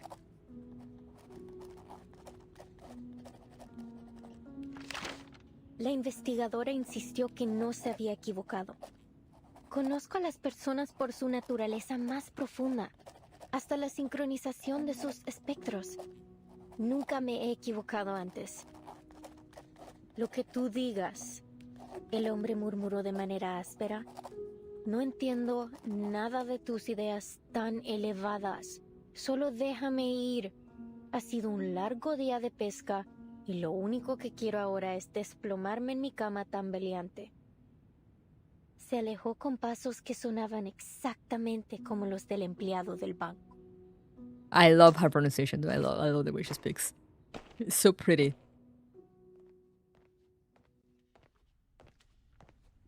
As you might have noticed, Miss Burton, this facility isn't just a prison. It's also a research center. Its full name is the Panopticon of Comala. It was established by the FUEGO Association in 1975. We've hosted workshops, academic sessions, and even lectures about the Panopticon. You may even have seen some reports about it. Experts of psychoanalysis and scholars from various fields have come here to exchange ideas and seek collaboration in their studies. In many ways, the Panopticon is unlike any other prison you've seen before. I see. No wonder Miss Recoleta has gone to such lengths to become a part of it. Actually, my assistant and I are here to inquire about a prisoner named Doris. Does that name sound familiar? I don't know how they managed to get Recoleta in. Not that I recall. Could she have used a different name? What does she look like? She'd have arrived here about 3 days ago. It's also possible that she came as a visitor, not a prisoner. She's a blind woman who always carries an old typewriter. She used to be a doctor at the Sao Paulo Veterans Residence in Brazil. And on the subject of different names, she once wrote for Atu under the name Erd. I don't think I've seen anyone fit in that description. And as I said, we haven't had any visitors in some time. Certainly not in the last 3 days. But I did see her. I saw her walking towards Comala prison. Someone must have mixed up their memories. Simply put, I don't recall seeing anyone by that name or with that description here. I see. Thank you, miss. Perhaps we made a mistake. Sensing that her current line of questioning is going nowhere, she shifts toward a different topic. Miss Recoleta, you've gone to great lengths to get into the Panopticon. Would you mind telling us why? She's a writer. Finally! I've been waiting for you to ask. I've been waiting for you to ask. Oh my god, I love her. I'm here to find my pen pal in Comala.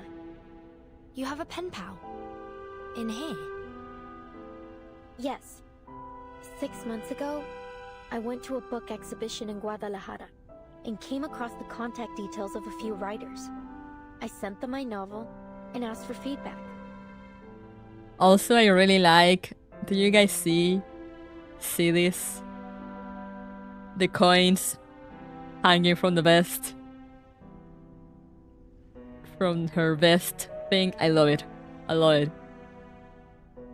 Looking back, it was a bit forward, but nothing unheard of between writers. A lot of friendships start through letters, you see. She's condecorated. And Aleph wrote back.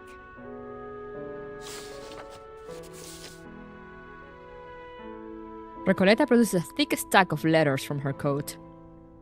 The recipient's address... God damn it, Reggie. The recipient's address changes with each letter, reflecting the turbulent lifestyle of the wandering writer.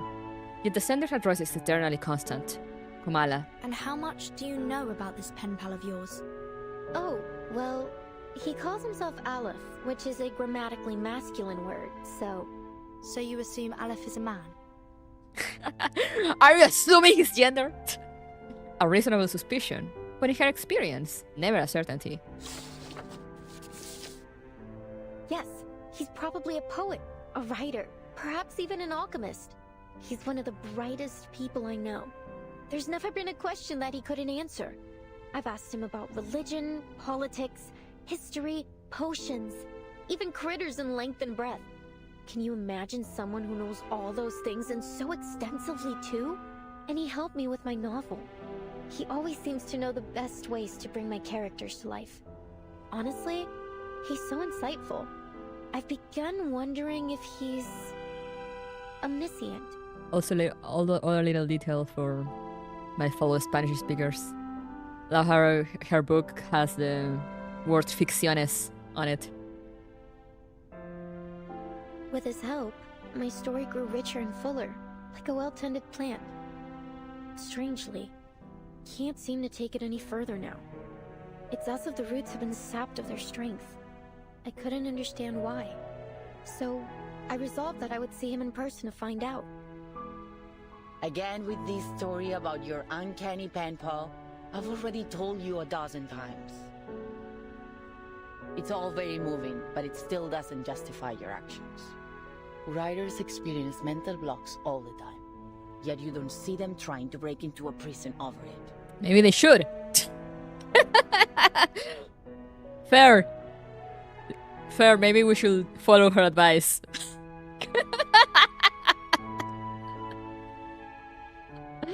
Maybe we should follow her footsteps. Let's break into a prison. She does have a point. That just makes her an exceptional writer, right? Please, Burden, jailer, have a little mercy, will you? Hold on. I've been meaning to ask. Why are you only calling her jailer? Don't you know her name? Or do you just prefer addressing people by their occupation? Oh, about that. Unexpectedly, it is the Jaguar herself that speaks up. It's okay, Miss Verton. I don't mind being called by my job title. I take pride in what I do. I'm perfectly fine with just being the jailer. Okay, what's your name? Exactly. A researcher is a researcher, and a jailer is a jailer. Titles and codenames often tell us more about people than their ordinary given names, don't you think? Take Soneto, for example. The way she says soneto. Yes, soneto. Your name comes from sonnets, doesn't it? That great poetic form from Italy. Some people mistakenly think Shakespeare invented it.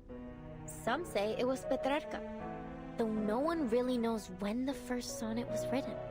Sorry, I'm straying from my point. You're Italian, aren't you, Sonetto? Is that your real name or just a code name? Were your parents poets? Oh no, then ask her. As much as I'd like to be able to answer your question, I never knew my parents. My earliest memories were of the School of Primary Defense of Mankind. I've lived there since I was a small child. My apologies. That was thoughtless of me. It's fine. You meant no ill intent, I'm sure. Timekeeper, if Miss Recoleta was right about Dr. Doris's whereabouts, perhaps the jailer is keeping things from us. Or perhaps Dr. Doris visited the Panopticon without her knowledge. Either way, we need to do some digging here. Tonero is Italian though. She does the Italian hand gesture every now and then. I agree. Let's see if we can talk to some of the inmates and find out what they know. It's in her blood. As they chat, the corridors, until now endless, reach a terminal point, with voices echoing ahead. Ladies, we're about to enter the main hall of the Panopticon. This is one of the places where the inmates spend their recreation time. At this hour, they are supposed to be in their cells. But what's all that noise? The jailer seems to be tense with the apparently unusual amount of noise. Miss Verton, could you keep an eye on Recoleta if anything happens? Please keep an eye on her. Recoleta tries her best to avoid the hard stare of the feline jailer by blending into the Foundation team. Certainly. What do you take me for? I'm not going to run away. Are you sure about that? That'd be a pretty cheesy way to start a story. Please, just stay close to me.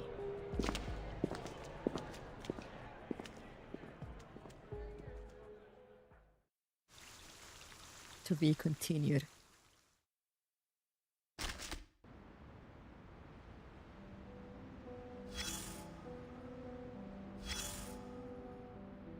Wait, I might have an answer.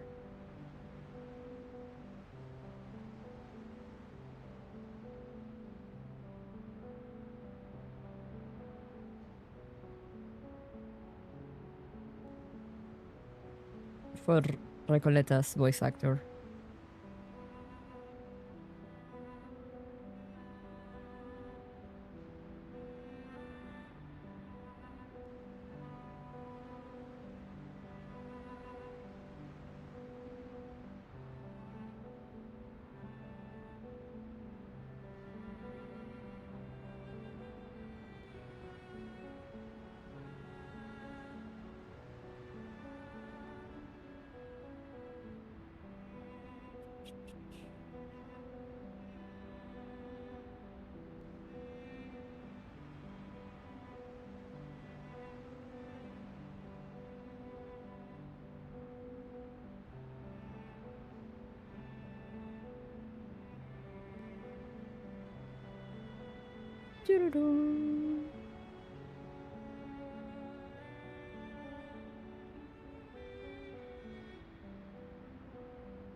Oh.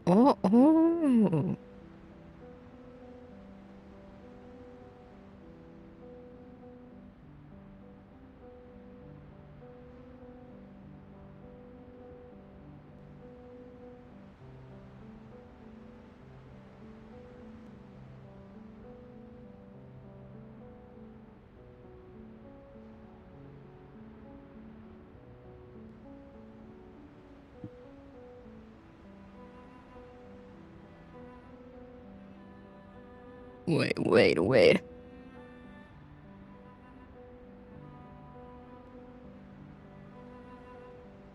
Okay, yeah, it looks It looks like her voice actor is Beatriz Ochoa, born in Honduras.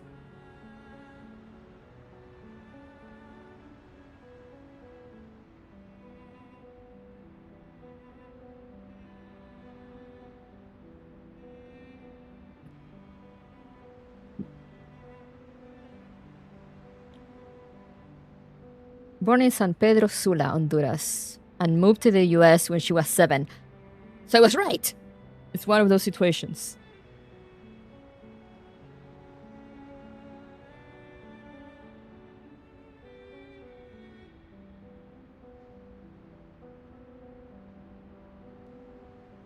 I was right. Let me get some more mate to read maybe 1 or 2 more. We didn't make much progress, but you know, we had fun, and that's what's important in the end.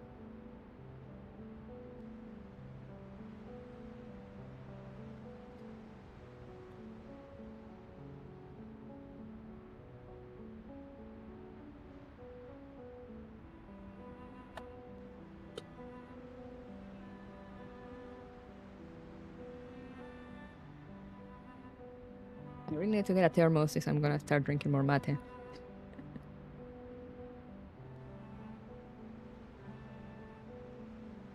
We had fun and saw General back. I calculated her accent, yeah. What is the caffeine content for mate? I have no fucking clue. Caffeine in mate.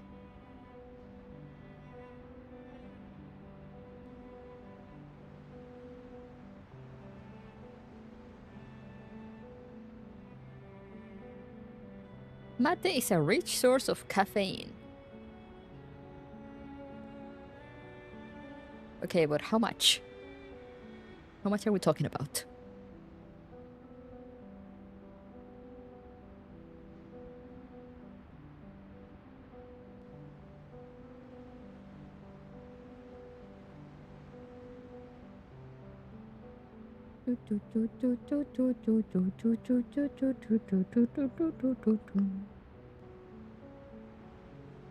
Mate is a rich source of caffeine.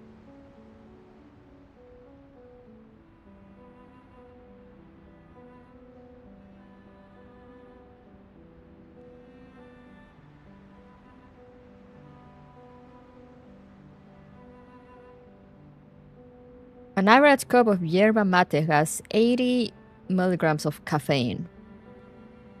I don't know if that's a lot or not.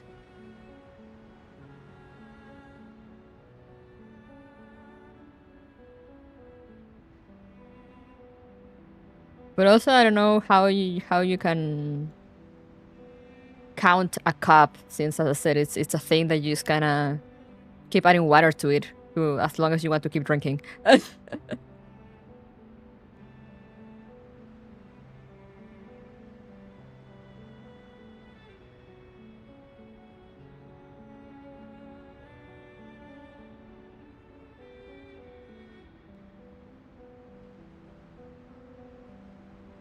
If I make mate, will it taste better if I use the leather skin mug than just a normal glass? I don't know if the leather thingy adds to the flavor. I'm a well-known mate drinker. AMA. Yeah, oh yeah, you can also make it from pumpkins.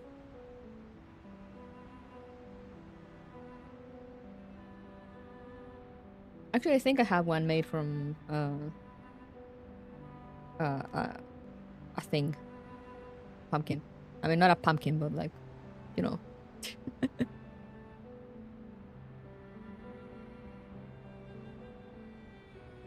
I took a photo, like I show my friends, but I don't share it on Twitter. I wanted to share it on Twitter and be like, yeah, I'm ready. But like, you know, it has like a very shiny metal rim that reflects a lot. Maybe I'll see if I can blur it and share it afterwards, but to the pen pal I never met. Perhaps the pen pal you never see is the one you truly need. Deep. Aleph, my dear pen pal, enclosed is the latest revision of my novel. In your last letter, you suggested the role of a bank clerk, marking Amalfitano with the stamp of the capitalist production model.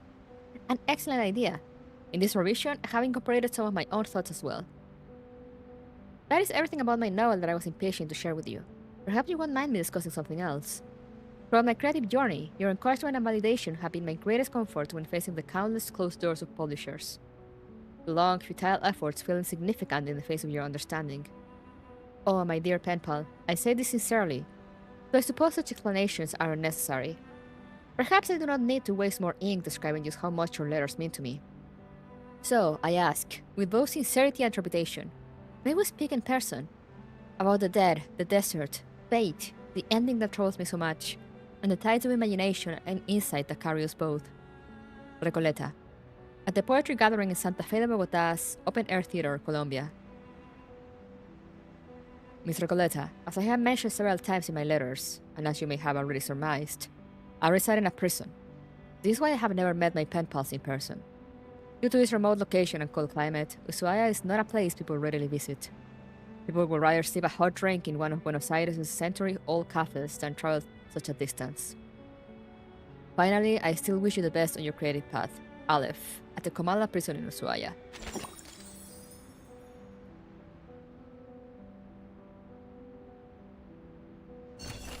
The Weaving of Shadows, Volume 1. Darkness has no form. The ever-shifting gaze seeps into every crevice. Enter the darkness. Wait, what's this? Hello? Where did I walk into? Oh, and it's not voiced. Looks like we've got a new arrival. It's pitch black in here. Can't be sure she's new just yet. Hey there! Welcome to La Sociedad de Poetas de las Américas. Or maybe she's one of those who broke out and came back of her own accord. Keeping quiet, huh? I get it. This must be a sacred moment for you. Return to the darkness. Corredor, Comala prison.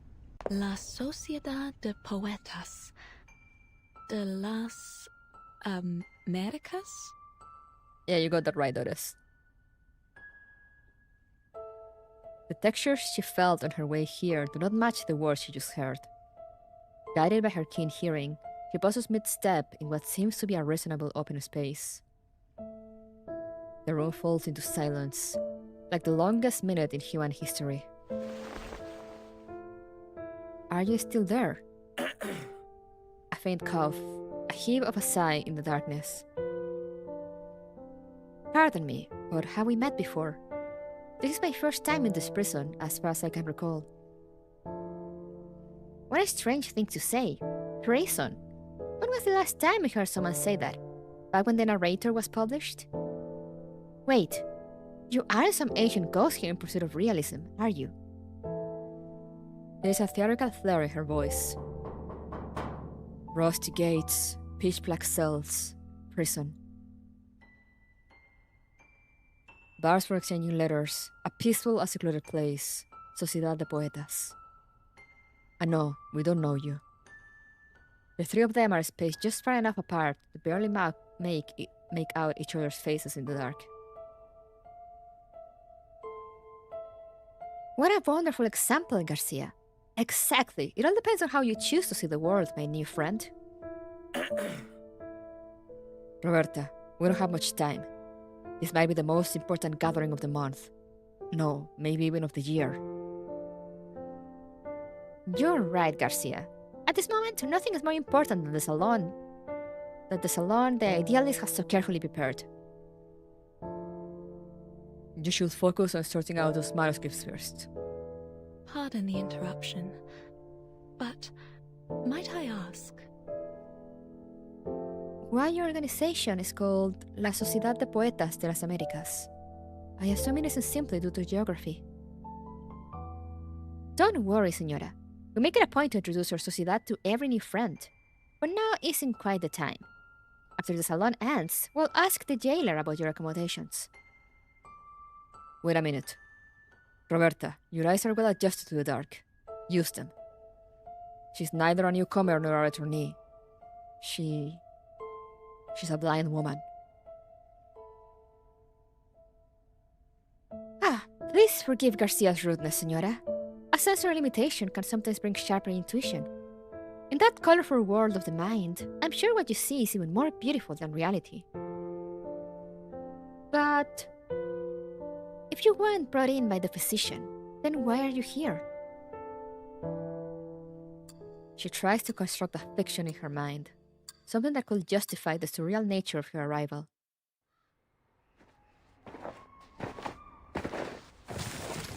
Comala prison perimeter. From the humid trade winds of Sao Paulo to the crashing surf on the cliffs. Now, this strange land greets me for the first time with nothing but cold silence. Grace is here? Miss Ord is to be placed in Ushuaia's Kamala prison. She is not to be treated as an ordinary inmate. In the words of the preacher, you are our honored guest, Miss Ord. I've come to learn the name of this land. Ushuaia. From that young lady's retelling. It lies at the southernmost tip of the vast continent of South America. As we walked, I could feel her gaze upon me. Steady, yet never intrusive. I could tell she meant me no harm.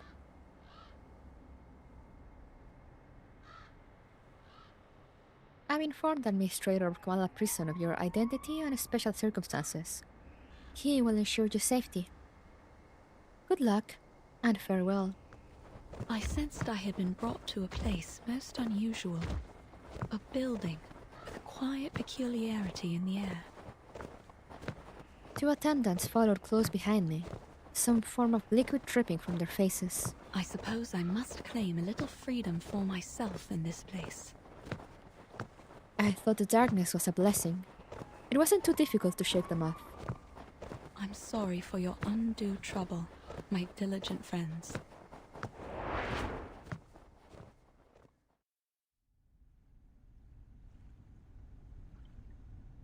I'm a writer, and I mostly write under the name Ord.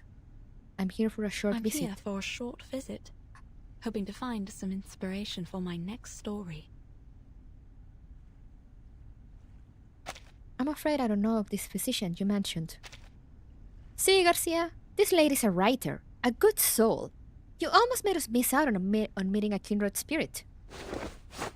Come, come. I'm sure you'll fall in love with our salon. This has nothing to do with me. It's dark in here, but I suppose you've already grown used to walking in the dark. Sorry, I mean no offense.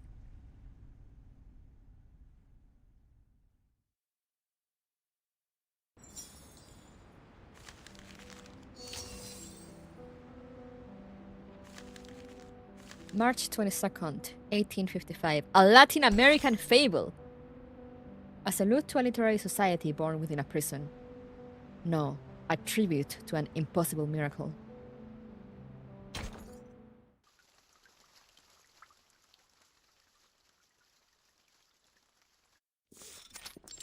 Hall of New Encounters.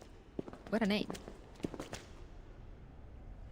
I didn't expect any of this from what we saw outside.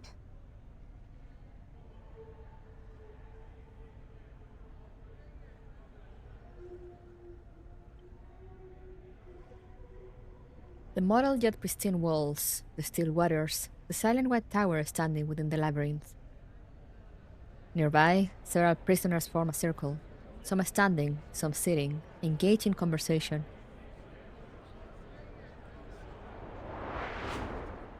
Oh, excuse me for a moment. I have duties that I must attend to. With a sigh, the jailer steps into the gathering, causing a strangely subdued reaction from the prisoners. They don't seem intimidated by her at all. Yeah. They just look like a bunch of artists having a chat in the garden. And the jailer seems to be like a grumpy neighbor coming over to ask them to keep it down. The grumpy neighbor continues her chastising. Everyone, you know the rules. There are to be no after-hours gatherings here without the physician's approval. You sound softer and softer each time you come to warn us. Why not just join us? Isn't it better than circling around the panopticon all day? And look around you. We're in the Hall of New Encounters. What better place to host a salon? You're missing out in Comala if you don't even get a taste of our literature. Exactly. Even those oil-dripping musicians drop by from time to time. Not that they're the kind to care about the beauty of words. Oil-dripping musicians? Timekeeper, could they mean...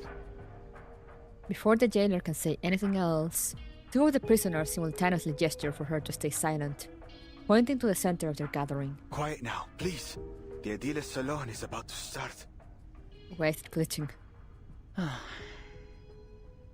These people seem friendly enough. Why don't we see what this is about? Why don't we? En desiertos, en estrellas, dentro de laberintos. En aguas, en espejos, dentro de reflejos. Soñamos sobre la almohada de paja de la muerte. Aquí estamos, rendiendo homenaje a los fantasmas. Para rendirlo todo otra vez. Para rendirlo todo otra vez. My dear friends, we face a difficult truth. The movement of visceral realism still stumbles in the dark. Our poems, our language, our minds are tangled by a stifling vine. A mundane, stale vision shared among all bourgeoisie. We follow this vision blindly, clinging to the comfort brought by logic and conventional wisdom. And by it, we nip every branch of new art in the bud. Poems are perhaps too fragile an outgrowth to develop one's life upon. But here, we may light them like candles at our funerals. Let poetry become the bridge between us and the world. What kind of prison is this? It's a prison for arcanists. A lone clap breaks the silence. It comes earlier than all the other cheers from the audience. As we come back and forth over the boundaries of life and death, the old obstacles begin to take on a new look. With the eyes of poets, we may see behind them. You're a visceral realist. I can't be mistaken. You must be... The idealist's eyes pierce through the grove of literary enthusiasts, reaching a distant, rifting new world. A lonely cowboy, finally home. What a wonder. You're in time. The salon has just begun. And La Sociedad de Poetas de las Americas isn't like those salons that care more about who's invited than the art. All are welcome here. A literary salon in a prison? Though, so far it seems to have more dancing than poems. Did you understand what that man just said? No, sorry, Timekeeper. I need a moment to think it through. Don't worry, Sonato. I would guess we're not the only ones who are confused here. Miss Jailer, is this that peculiarity about Kamala you mentioned earlier?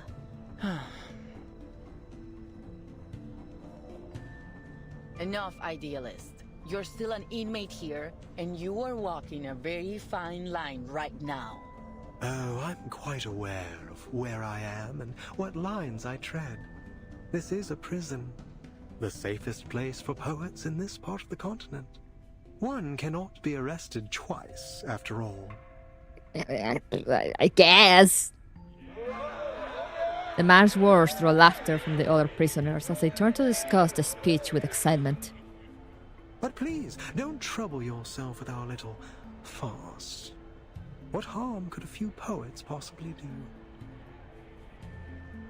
All the irregular rhymes and wild contradictions of aesthetics converge into a chaotic countercurrent, crashing against the newcomers. Recoleta clenches her fist in shock, certain that the man before her is her mysterious pen pal. Senor Idealist, might I ask you something? Hold on, Recoleta. All forms of communication with the inmates must conform to our regulations. We will need to record the conversation and submit it to higher authorities for review. I have some questions for the gentleman as well, but we're more than willing to follow the rules. I think the person I'm looking for might have attended this literary salon, or at least talked to some of its members. I'd wager she's spoken to that gentleman. That is, if she has been here at all. I see. Go ahead then. Just watch the time. As the visitors petition the jailer, Recoleta pushes past the bustling crowd and takes a deep breath. Are you Aleph? The noisy atmosphere plunges into silence, just like the still waters nearby. The idealist is evidently taken aback by the name. Oh, another visitor looking for Aleph. So you know him? Naturally, but I'm not obliged to speak of him to one who does not, stranger. The salon host is non-committal, turning toward Recoleta's companions. And you, young lady in the hat, are you here for Aleph as well? What a lively day this is. No, I'm looking for a blind woman. Her name is Doris. Ah, yes, I remember. Her writing was impeccable, like an exquisite crocodile skin handbag in a shop window. Elegant, yet condescending. What? Do you know where she is now? I'm not able to keep track of every inmate here, miss. Perhaps you should ask those who have seen everything from above, through the glass, where the scrutinizing eyes of power look down on us. Eyes? Up here? She scans the prison hall. The walls, the great tower, and the pool remain unchanged. Nothing appears amiss. All the prisoners present nod in agreement, prompting a weary sigh from the jailer. Have you taken your medicine today, idealist? I'm feeling marvelous. Today I require no help from them. I've warned you. It's unwise to act against the physician's orders. Act against him? No one may act against him here. The physician must have misunderstood us. I suspect he doesn't understand half of what we say. I'd like to know how he got his medical degree. Not by cracking open skulls, I should hope. Oh no, he's off his meds. The prisoners exchange knowing smiles. What a pity, jailer. You know, I've always believed you had the soul of a poet, just like us. We've already spoken enough rebellious thoughts outside of Komala. How else do you think we ended up in your nut house? I'm like, do you guys see this?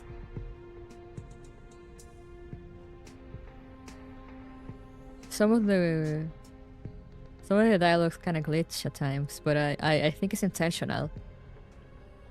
And it's making me really, really curious. We've been here far too long. Long after the junta was removed from office. After our home became a deserted wasteland in the aftermath of the Latin American boom. What are you getting at? That power is boring, meaningless. Nothing holds on to power forever. And the one true connection we have to life is poetry. See, jailer? Even an outsider understands our ideas better than you. It's time to open your eyes to reality. La Sociedad is the only way for us to feel truly alive in here, beneath the gaze of those prying, ever-vigilant eyes. Idealist, last warning. Stop this now. Oh, she's growling. Fine, fine. All right, compañeros. Sadly, the salon must come to an end, as our jailer insists. Compañeros. The crowd murmurs and grumbles as they begin to disperse. Dear friends, I do not mean to abuse the power of suspense. I sincerely invite you to come with me to the heart of La Sociedad de Poetas de las Americas. Perhaps you'll find the person you look for there. The man strikes a gesture somehow equally comedic and solemn. We'd love to. Only if that's okay with you, Miss Jayla. I suppose that's all right. You're already here. We can call it part of your tour, but please, ladies, take none of their rumblings seriously. Thank you, Jayla. Please, follow me.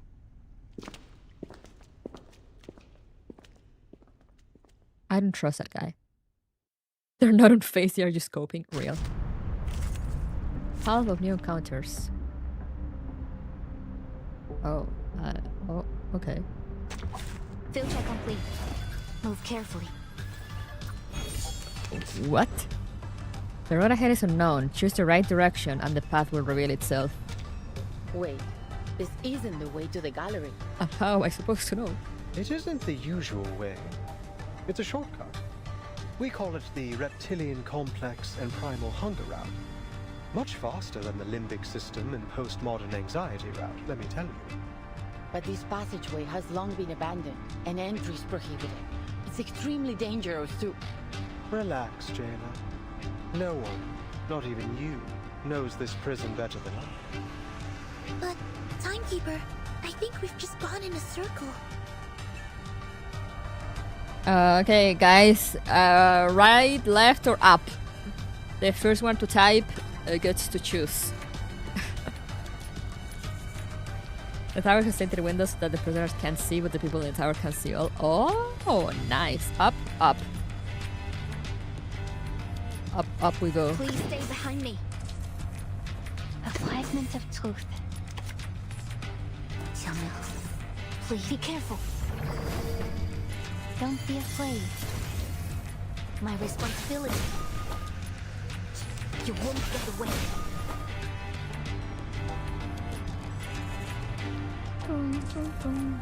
Don't worry. It's been proven safe. Charging.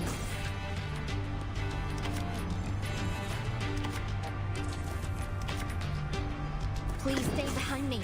Would you care to lie down? Target confirmed.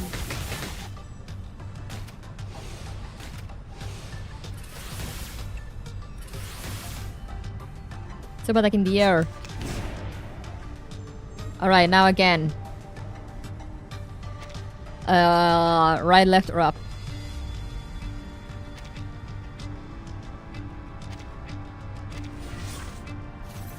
Start showing off, Lucy Real.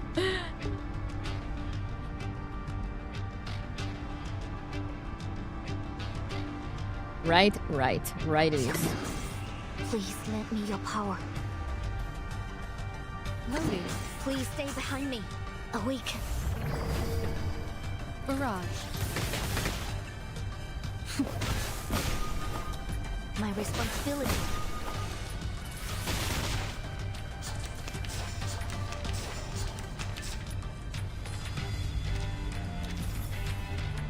Was that not the way? I guess we just keep going. Let's just throw the ult. What's the worst that could happen? Charging. Let's just throw in mass attacks. What's the worst that could happen?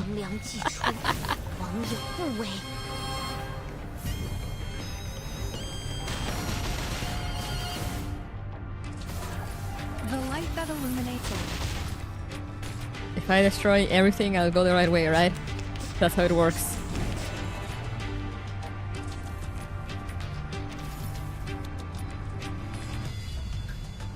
Please stay behind me.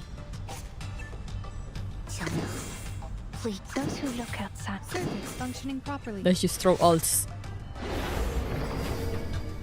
Look at you. So broken.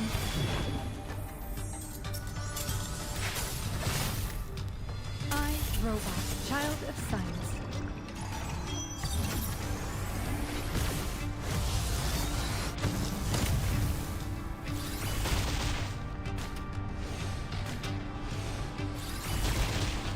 You won't get away. Easy. As long as I got you at my side, I think. got nothing to worry Woohoo! about. Level up. I have the Gakane skin, yeah.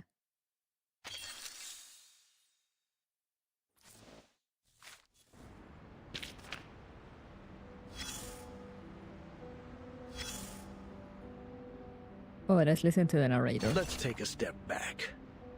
Pull you out of that whirlwind of passion and dreams. Oh, 60 is the max? If you want to make the best call, you need to zero in on what really matters. So what's your take on that big speech? The Latin American boom. A sudden explosion that shook Latin American literary circles about 30 years ago. Ah. It was destructive, but also gave rise to new life. I don't think I was aware of that. Lucky for us, we don't have to worry about shell shock in the literary world. You don't strike me as someone who knows about literature. It's not about knowing literature.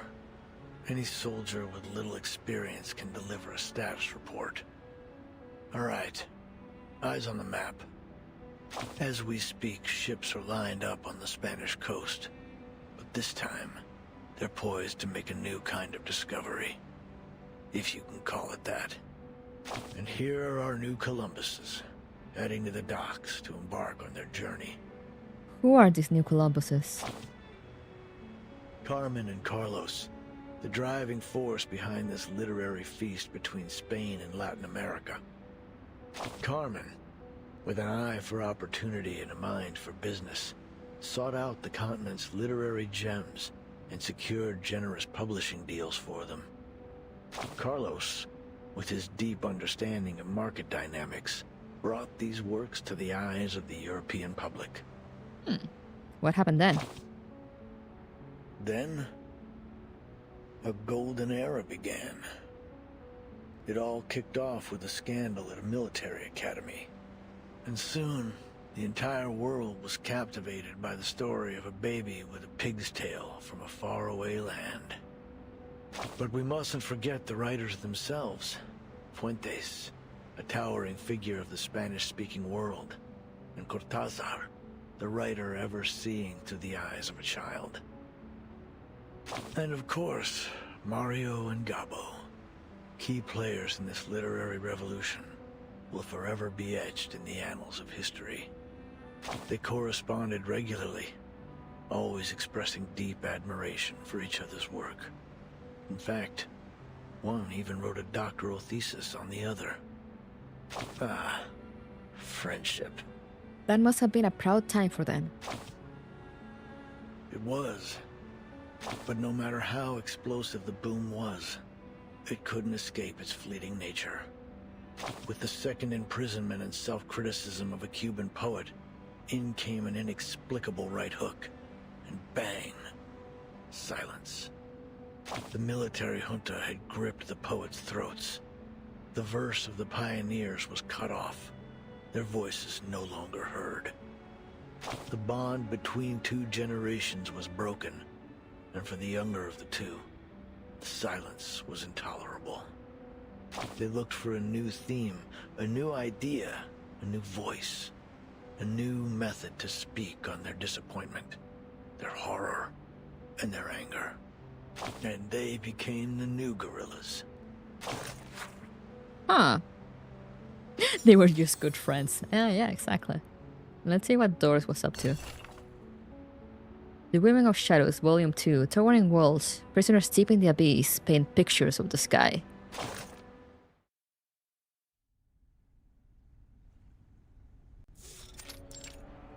All of new encounters.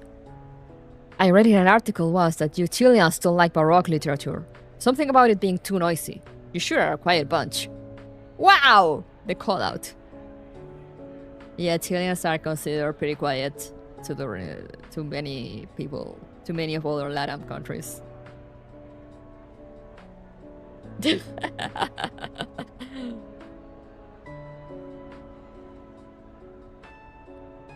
It is true, it is true.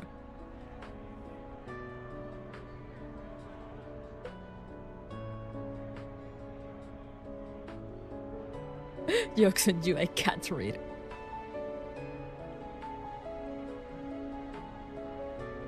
Let me take a screenshot of this.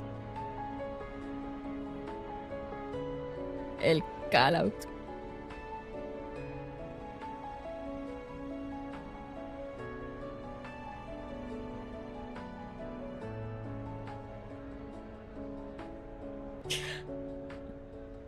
Like, you know, I went to Argentina. I love all my Argentina friends. But like for my standards, they were all pretty loud. And then I was like, oh, it is true what they say that Chileans are usually more on the quieter side. I understood then.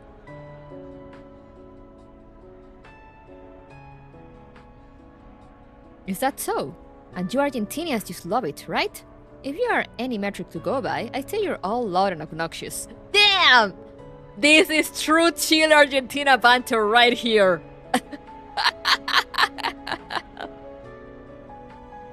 I can confirm.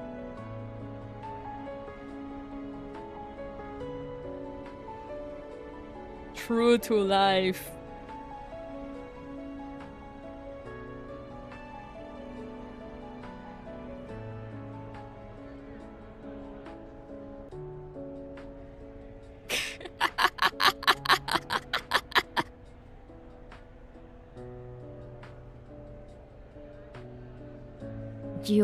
Just because the idealist isn't here, you think you can turn this salon into a debate hall? You have started it. Enough! Stop squabbling and post your work so you can read it. If you ask me, you're simply more interested in rhythm than form. Spanish is a rich language, one that is inherently expressive, ever-changing, and artistic, much like Baroque literature. The typically quiet mass words toss the argument like a cold splash of water, sending the group into a rare moment of calm. All jokes aside, I do miss them. Ever since those mad members left La Sociedad, we've had far fewer breakthroughs in stream consciousness writing.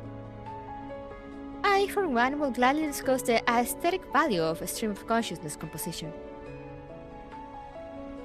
As these new topics surfaces, the inmates' voices begin to rise once again. It was a most unusual literary salon, full of emotionally charged statements and biased opinions. But I didn't mind it. In fact, my feeling was quite the opposite. The inmates gave me an incredible feeling. Not one of them saw themselves as a prisoner stripped of their freedom. A group of literature enthusiasts coming together in an abandoned prison and collaborating to build an ideal nation. It felt as though it was the result of some kind of pact, but in reality, it was clearly a government-run prison. Everyone quiet down! I have something to announce. Who the fuck are you? An unfamiliar voice cuts off the clacking typewriter in Dora's mind. A woman walks out from the far end of the darkness and I step into the center of the salon, stopping before the whiteboard and podium. Mr. Idealist entrusted me with hosting the literature salon. He left a letter under a stone in the corner stating that he had a personal matter to attend to. For this session, I will now announce our next research topic. Fiction's duality in reflecting reality and the self. Heavy gasps, torn heads, an uproar spreads through the audience. Clearly, this wasn't the topic they were expecting. She raises the letter in her hand in a gesture for silence. Like-minded fellows, aspiring writers. Since the turn of the century, the names that once shook the literary world have gradually faded into obscurity. Literature's been shoved aside in the world of art. People attend theaters, cinemas, and even art galleries to enjoy paintings and sculptures, but few can finish a book. What is left for us to do? When families are torn apart and our nations are ravaged by tyranny. Let stories be our weapon. They should be the sword that cuts through the bloody truth, the beacon that lights our way forward. I do like, when I went to Buenos Aires, I do like that in general it looks like, you know, the regular Argentinian reads more than the regular Chilean. Because you will actually, I was like, you would actually see people in libraries and there's a lot of like cafes and stuff with books. And like a lot of like little libraries spread around. And you don't see that too much in Chile. And usually when you go to any bookstore in Chile, they're empty.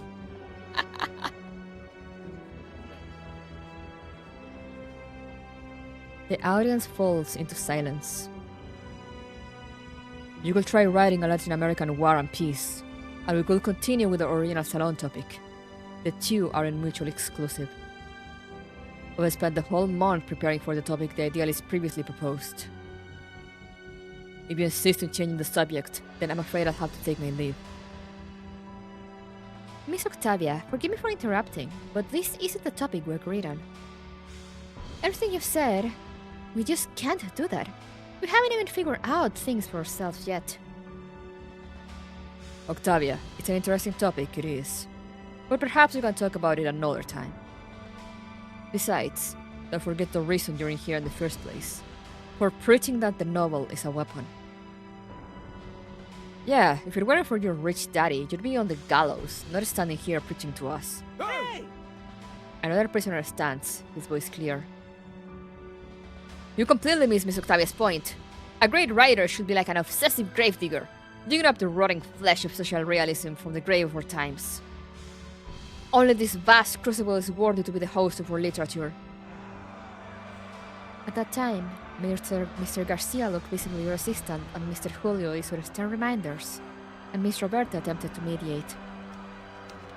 More and more members joined the debate, and voices both for and against Miss Octavia's proposal emerged.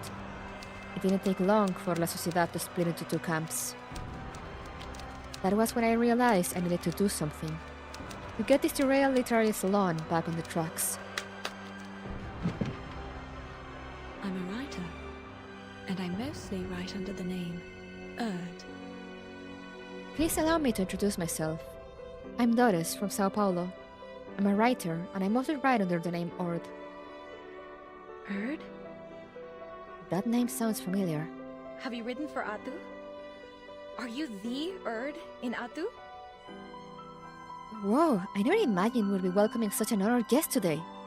I thoroughly enjoyed your piece titled The Team Soldiers of Sao Paulo. It's an important part of my visit to hear all the ideas and opinions, if you'll pardon my intrusion.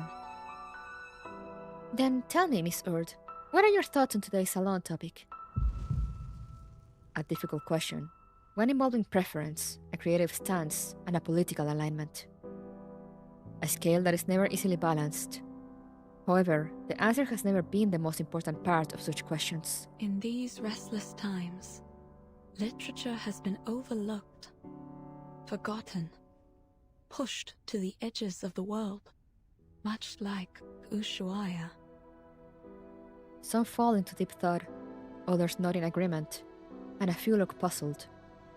The audience is largely unaware that the topic has already shifted. To most, this prison at the end of the world is a distant, cold place, perhaps even a place of hopelessness. When a prisoner is first sent here, I cannot help but imagine that the first thing they feel is a stagnant pool of water and a calm, quiet despair. She seizes this chance to guide the literary salon back from the muddy trenches of ideology. She recalls the days of typing while looking out over the river, boats, and palm trees. Words are honest. They have no capacity to lie. I came here to gather material for my next book. I plan to record everything I experience in this place, faithfully. And what kind of work are you planning to write? A non-fiction piece, I presume, about Comala Prison? Its theme is fate.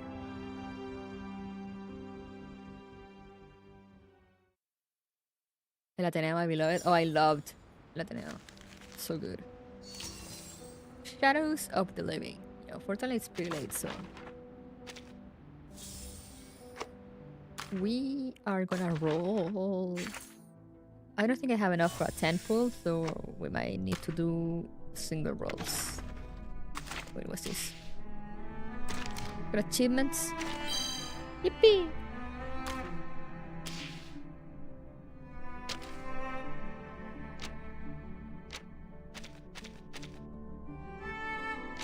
So I'm getting rid of the... Oh, I got a new song? Comala's colors.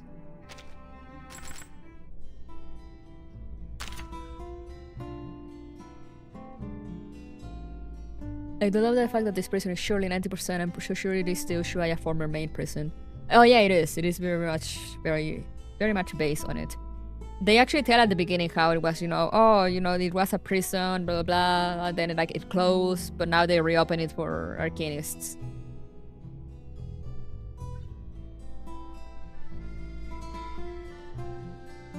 Have you bought the Molly temple in the bank? Oh, you're so right!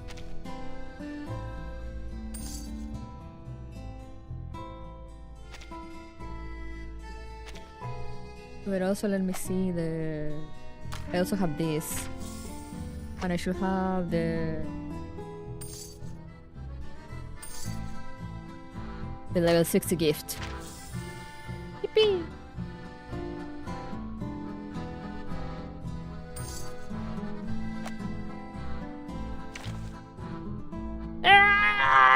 I love this. But I don't have Lopera. So sad.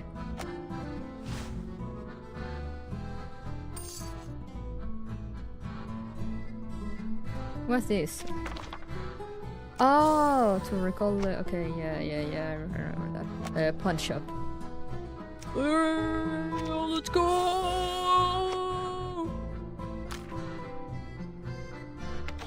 Mate in hand. We roll.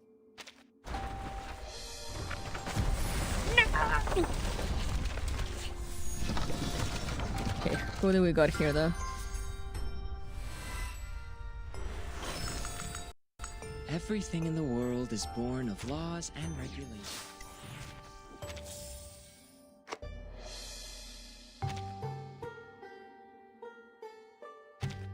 Can I buy another 10 rolls?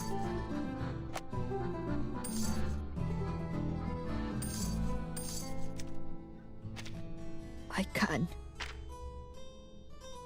Do I want something? Let's just buy rolls. Rolls are all I care about. I need Regoleta. No!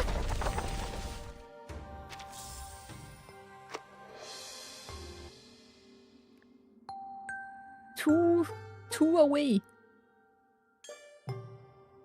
Two away from the next 10 pool. Where can I get to 2 pools?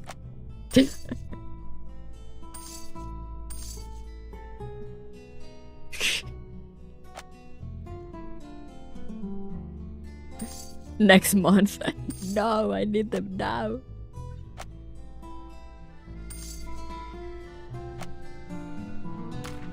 Okay, let's just single roll.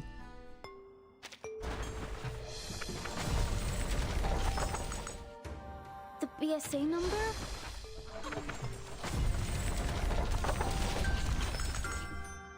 $492760. 4867.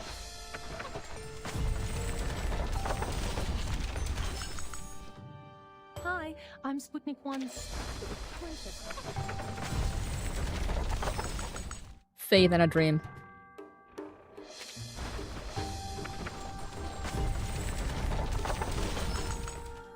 Don't panic, my lord.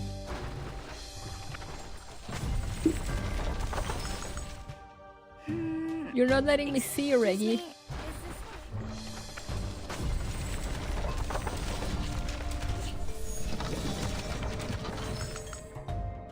This place is quite different from where I used to live. No! It's my pleasure to meet you, my fellow. Alright. We continue rolling next time. For her.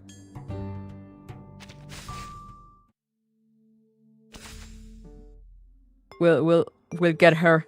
I'll trust in my LATAM blood. She shall come home. You know how Haku got like all the Chinese ladies very early on? So clearly I need to... I miss Lopera, so clearly I need to get Recoleta. You just taught me a lesson. It seems that kids...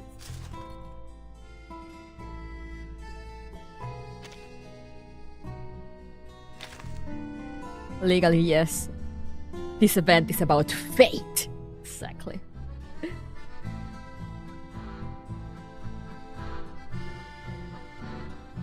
But alright, let's get back here for a second.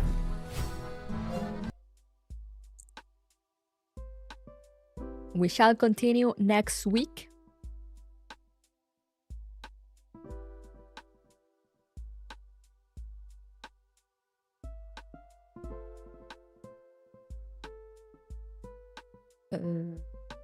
Yeah, we shall continue next week.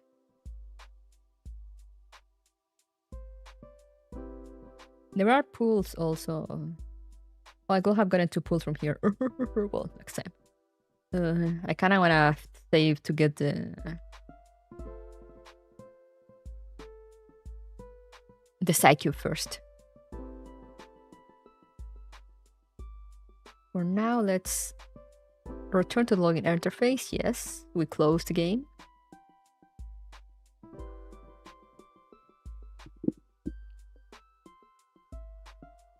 We had a good session, yeah. We didn't make much progress, but I feel like that usually happens a lot whenever I start new Reverse 1999 chapters, because there's just a lot of talking and like, especially now, you know, like with people asking about like mate and stuff, and it was inevitable. But yeah, we'll continue next week. I'm gonna be continuing Expedition on Sundays and Reverse during the week until I finish. Hopefully we can make good enough progress next week to maybe read Recoletta's story also on a stream. But we'll see about that. We'll see how it goes. Whenever LATAM event hit gets 3 streams. It usually is a lot of streams though, because whenever a new event, a new chapter drops, where usually there's a lot of talking about like the setting and the characters and whatnot. So now we'll see how it goes. And hopefully we can hopefully finish next week to read the Recoleta story in stream. I usually don't read character stories, as you guys know, but since this is like new chapter, I will try to read the character stories. But as I said, it will depend on how long the actual story just takes me. Except for the Route 77 event where you finish it in one go. Yeah, that was something. This is a new chapter though, it's not an event. So it will probably be on the longer side. I'm loving this. Yeah, me too. I love it. So good. I need Recoleta to speak more Spanish. I love, as I said, I was like, when they sent out the casting call that I was, you know, I had no confirmation that it was for this, but I was pretty sure that it was for this. I was so happy that they were looking for actual, you know, Latino people. But since it was like local recording, I was like, oh, I'm pretty sure they're not gonna get like that many native speakers. But they may be able to get a lot of people, you know, like Recoleta, that are actually of Latino descent, that are actually able to speak and pronounce Spanish properly. So I love it. I love it that they got that. I love that they managed to get that. I'm so loving this event. I love when devs do make the homework.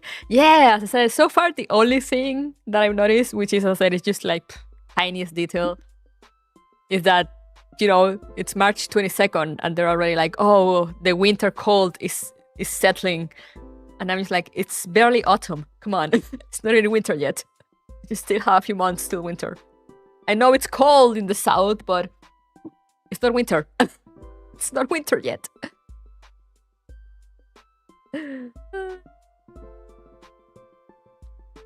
But other than that, you know, it's been pretty great. Like, from Recoleta's design to like actually getting a voice actor that speaks Spanish, and like I said, even the CGs, you know, you can see the little clock tower that if you look for pictures of Ushuaia, you will actually see that little clock tower, and you can see the Andes behind.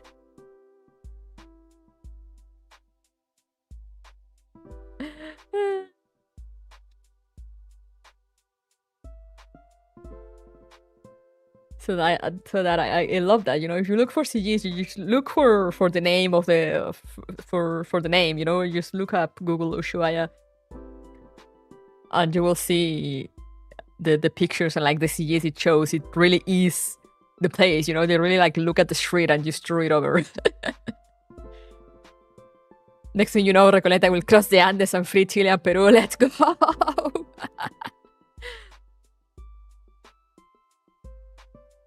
And, you know, like the prison is very clearly the prison, but it's just that, you know, Reverse is one of those games of like historical fiction. So they take real things and then they modify it, or they add their own twist to it. So, you know, they took the prison and said like, oh, this prison, yeah, it got decommissioned. But now they're using it again, specifically for arcanists. But like, you know, it is the actual place. It is the actual thing.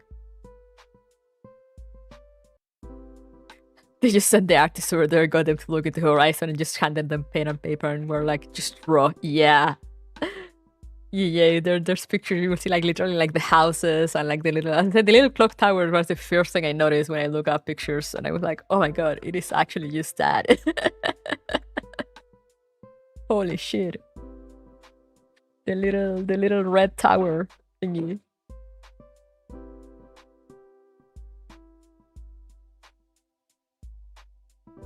And you know, they mentioned Calle Bolivar.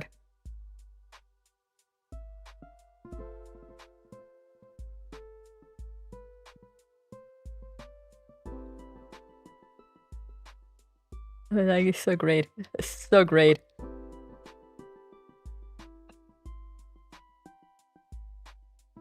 And like the Andes in the background looks just like the actual mountains. It's great. It's great.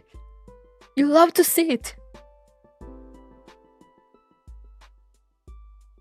Oh, they make an event in Mexico. That would be cool too. Yeah. So much that I might just download Reverse 1999. Do it for Recoleta.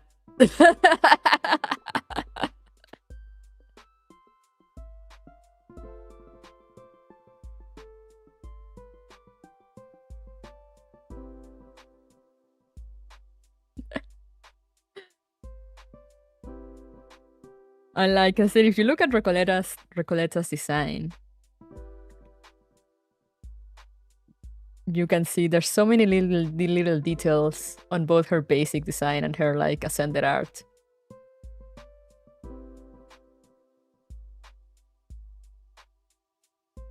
So many little details.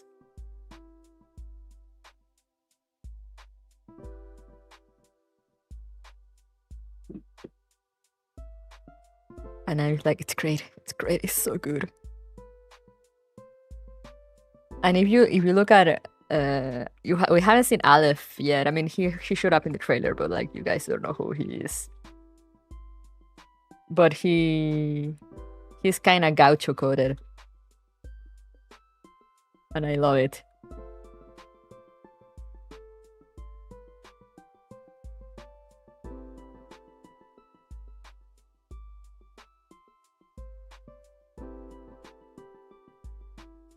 You'll see him. I hope he'll show up soon. Or he's kind of gaucho coded.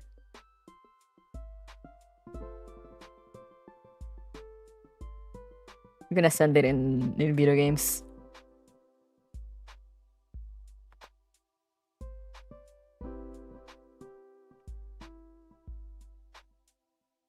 It's like, you know, it's those things that it's not like directly taken from it, but like if you look at it, it clearly has like details. It had like, he had like the hat and the poncho.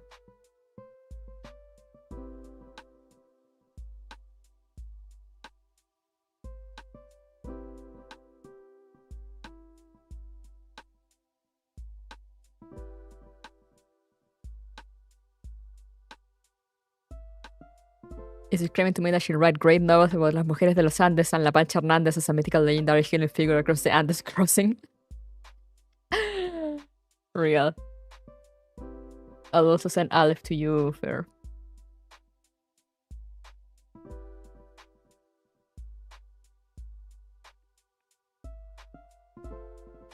No context, Aleph.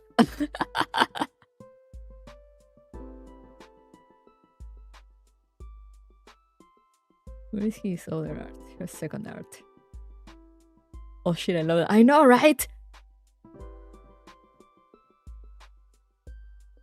Oh, in garments, probably.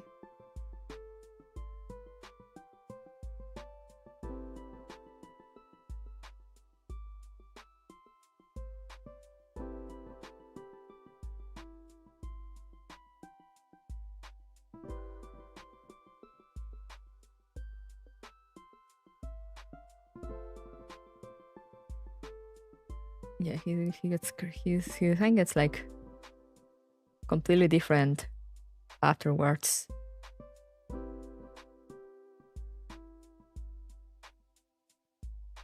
You level him up, but like his base design.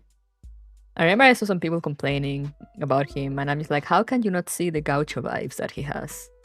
Have you never been to? You've never been to Patagonia, and it shows. Or I was just like silently judging people.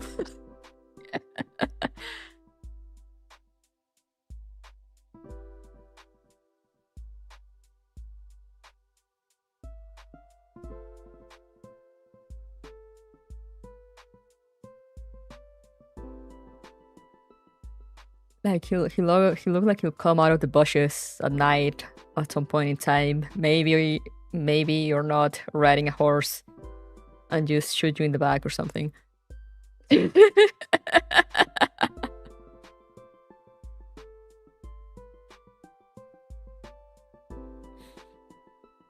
When they were complaining about this, the caucasity, I'm pretty sure it was an Argentinian guy.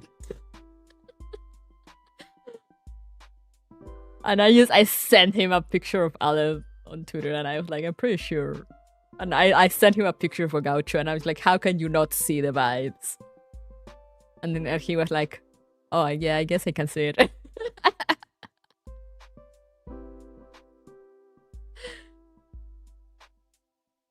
He was raised in El Interior hunting to eat. Yeah.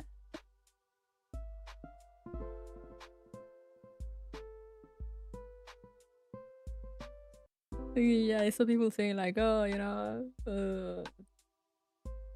I would have loved if like Aleph looked more like something from, you know, South America, or like, I can't remember if this is like South America or like Argentina specifically. And I was just like, have you never seen a gaucho?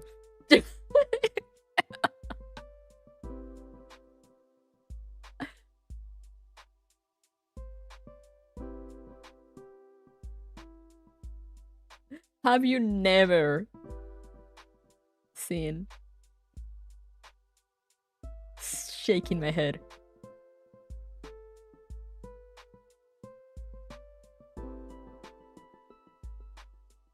Fucking porteño. Sombrero fucking with a poncho and a baraja de truco. Like I was listening to Argentina just complaining that it's not gaucho enough. No, he wasn't even complaining about that, you know. He was like, oh, you know, I can't see like any Argentinian inspiration. So I literally sent him a picture of like, I just googled gaucho argentino and sent him a picture. And then he was like, oh yeah, I think I see it now. And I was like, my man. My man. How was that not the first idea that you got upon seeing him?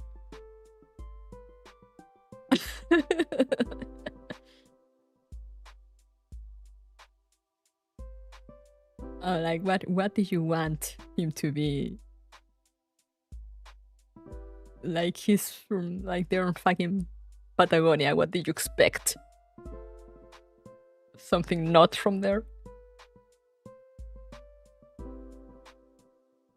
I hate those fucking porteños. Say all the porteños here.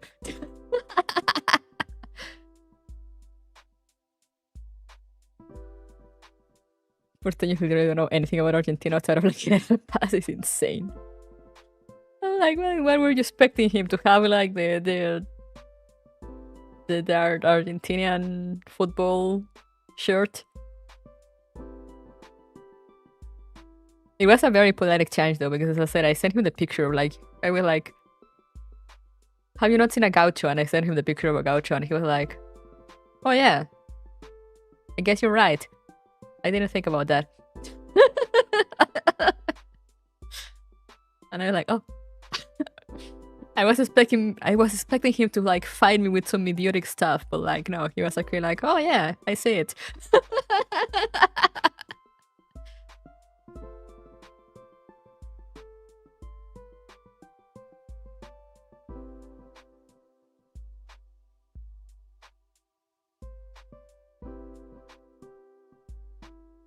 He really said understood, haven't I say, yeah.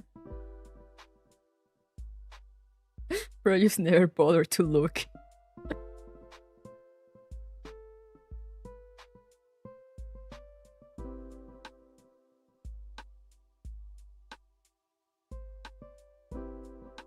But yeah, great, it looks so cool. But separate civilization from Campo is the I see. Also, I love how when because also people, you know,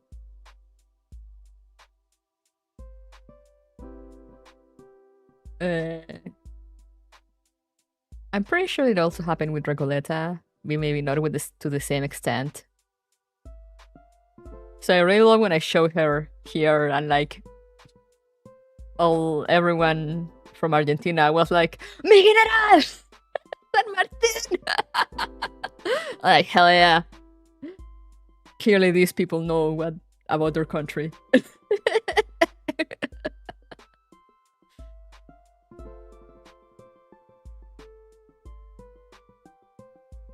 That is the best reaction that I expected.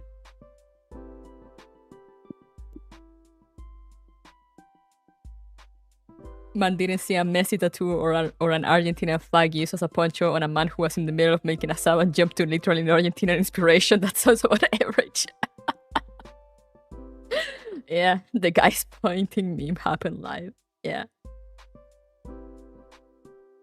But yeah, I'm pretty sure Recoleta had some similar comments. And I'm like, have you not seen her clothes? Have you not seen her little vest with like the little coins hanging from it? Have you not seen her art in the horse, in literally the war hero pose with literally like very much looking like San Martin? That truly was my channel. I'm not gonna lie, the spitting image.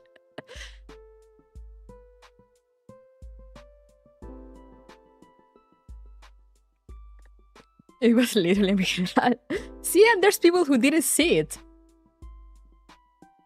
You know, it was not to the same extent of Aleph, but I'm pretty sure there were people that didn't see it. And I'm just like, how? It is so glaringly on your face. Have you never gone out? Bro's never been to a museum. Yeah, I'm like, have you never been out of your house?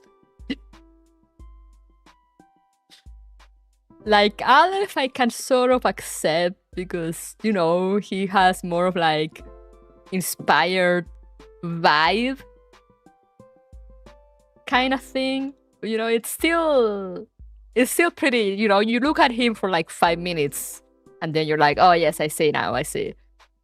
But Recoleta just slaps you in the face with the references. So like, how could you not see it?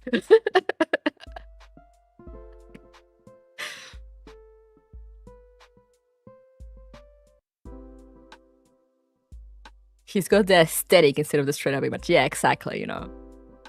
Whereas you look at him for a second and you see like, oh, you know, like the hats and the poncho, like, oh, okay, I see the inspiration. You gotta look at him more closely for a second. But as I said, Recoleta just kind of slaps you in the face with her horse.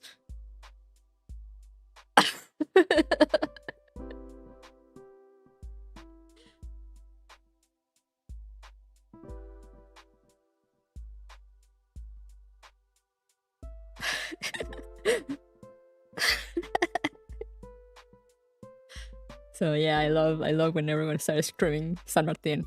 That is what I expected of you guys, of my people, my friends and viewers.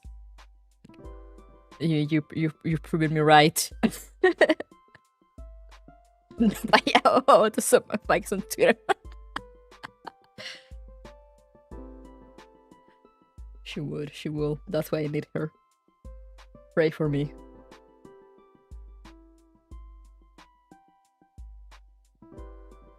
But for now, I shall go sleep. I'll see you guys next Tuesday and Thursday at the same time next week to continue exploring Tierra del Fuego. For now, thank you so much for coming, for recognizing the very much Patagonia-inspired, LATAM-inspired characters. And yeah, remember to take care of yourself, stay safe, stay hydrated. And I'll see you guys next time. Bye-bye.